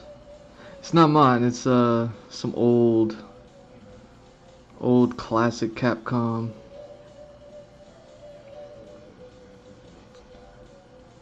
You know, a lot of what I work on is inspired by those old fighting games, like Street Fighter and stuff like that that I used to play.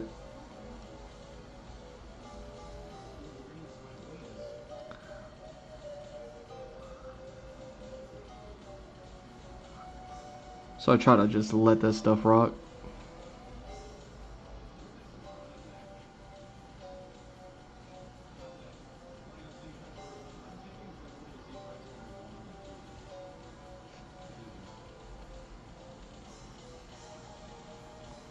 Yeah, that doesn't work. That doesn't work at all. Wonder how I want to do this then. Because that does not work.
Oh, no, I definitely need to find that pencil. Hold up.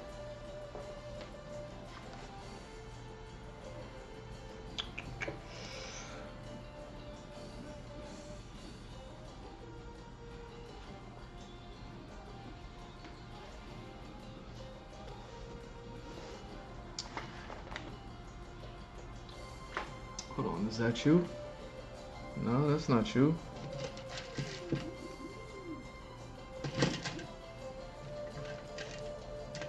Huh.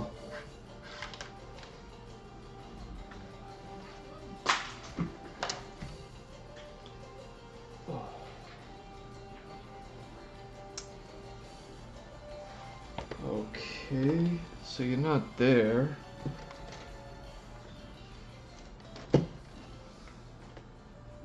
So where did you go?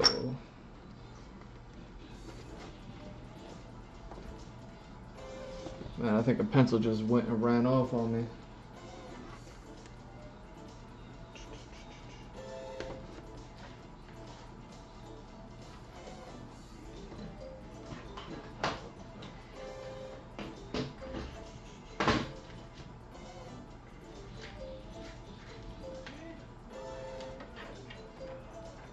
Oh my god, what are you doing way back there?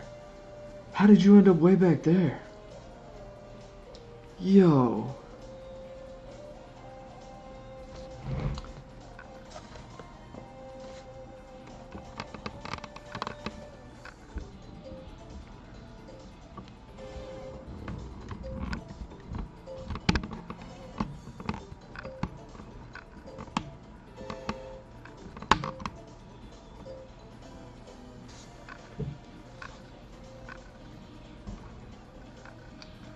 Yo, what's going on with this?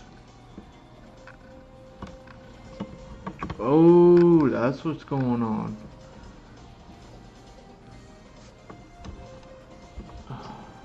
Okay.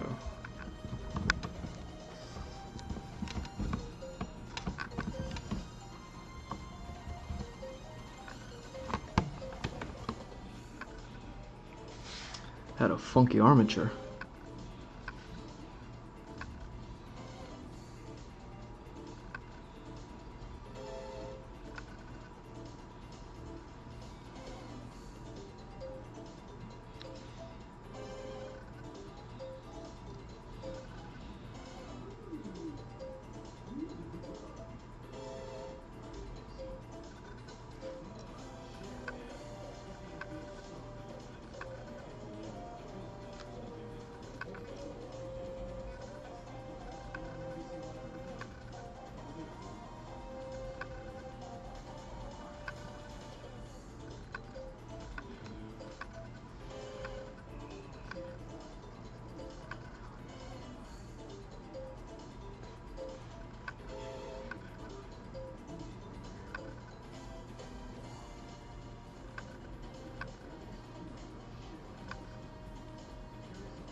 Damn, we on Castlevania?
Hmm.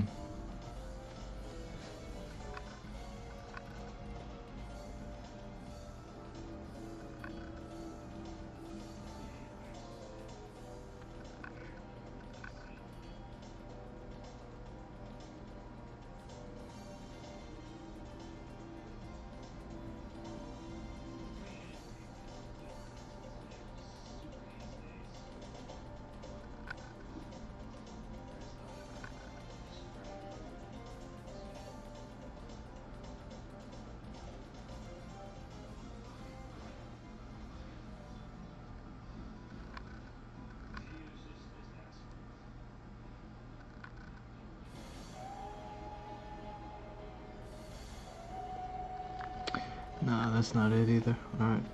My bad. I was just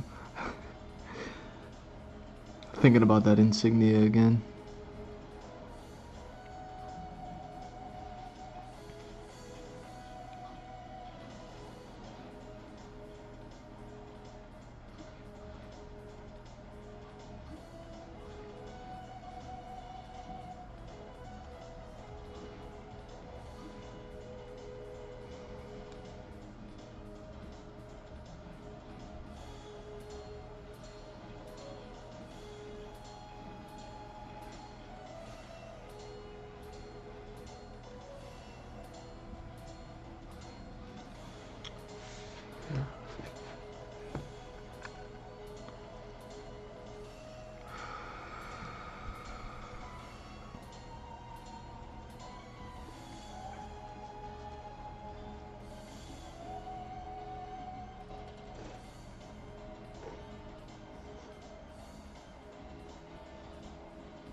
Hmm.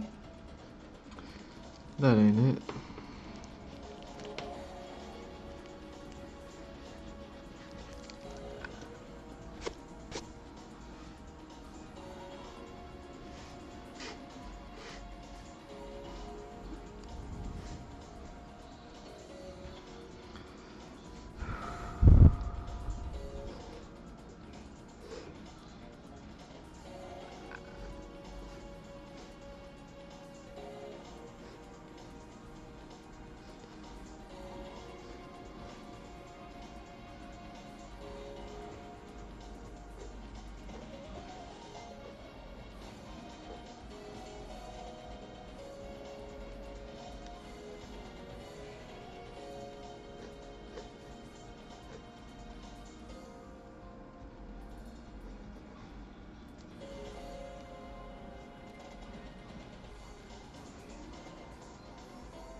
Mm. It's past that time, huh?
Oh, thanks.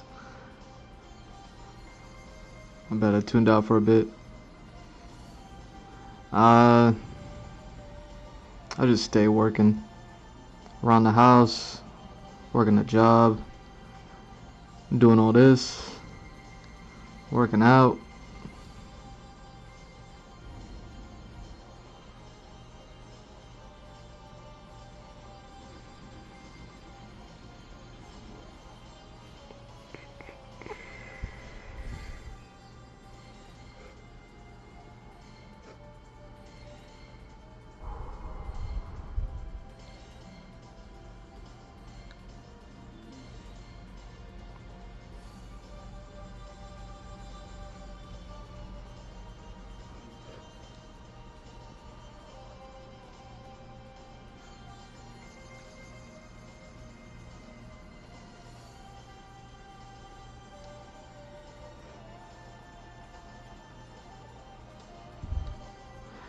Of course, I picked the most.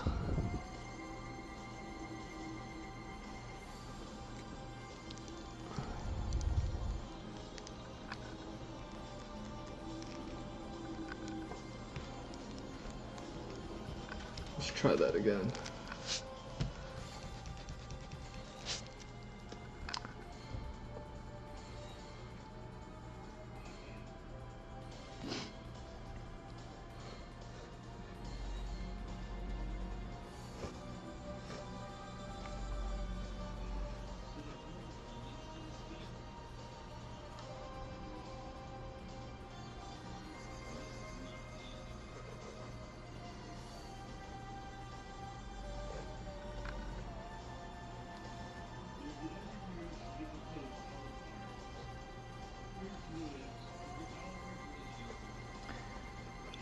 I was gonna say, of course, I picked the most hardest pose, like as the last pose to draw.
yeah, I think I'm happy.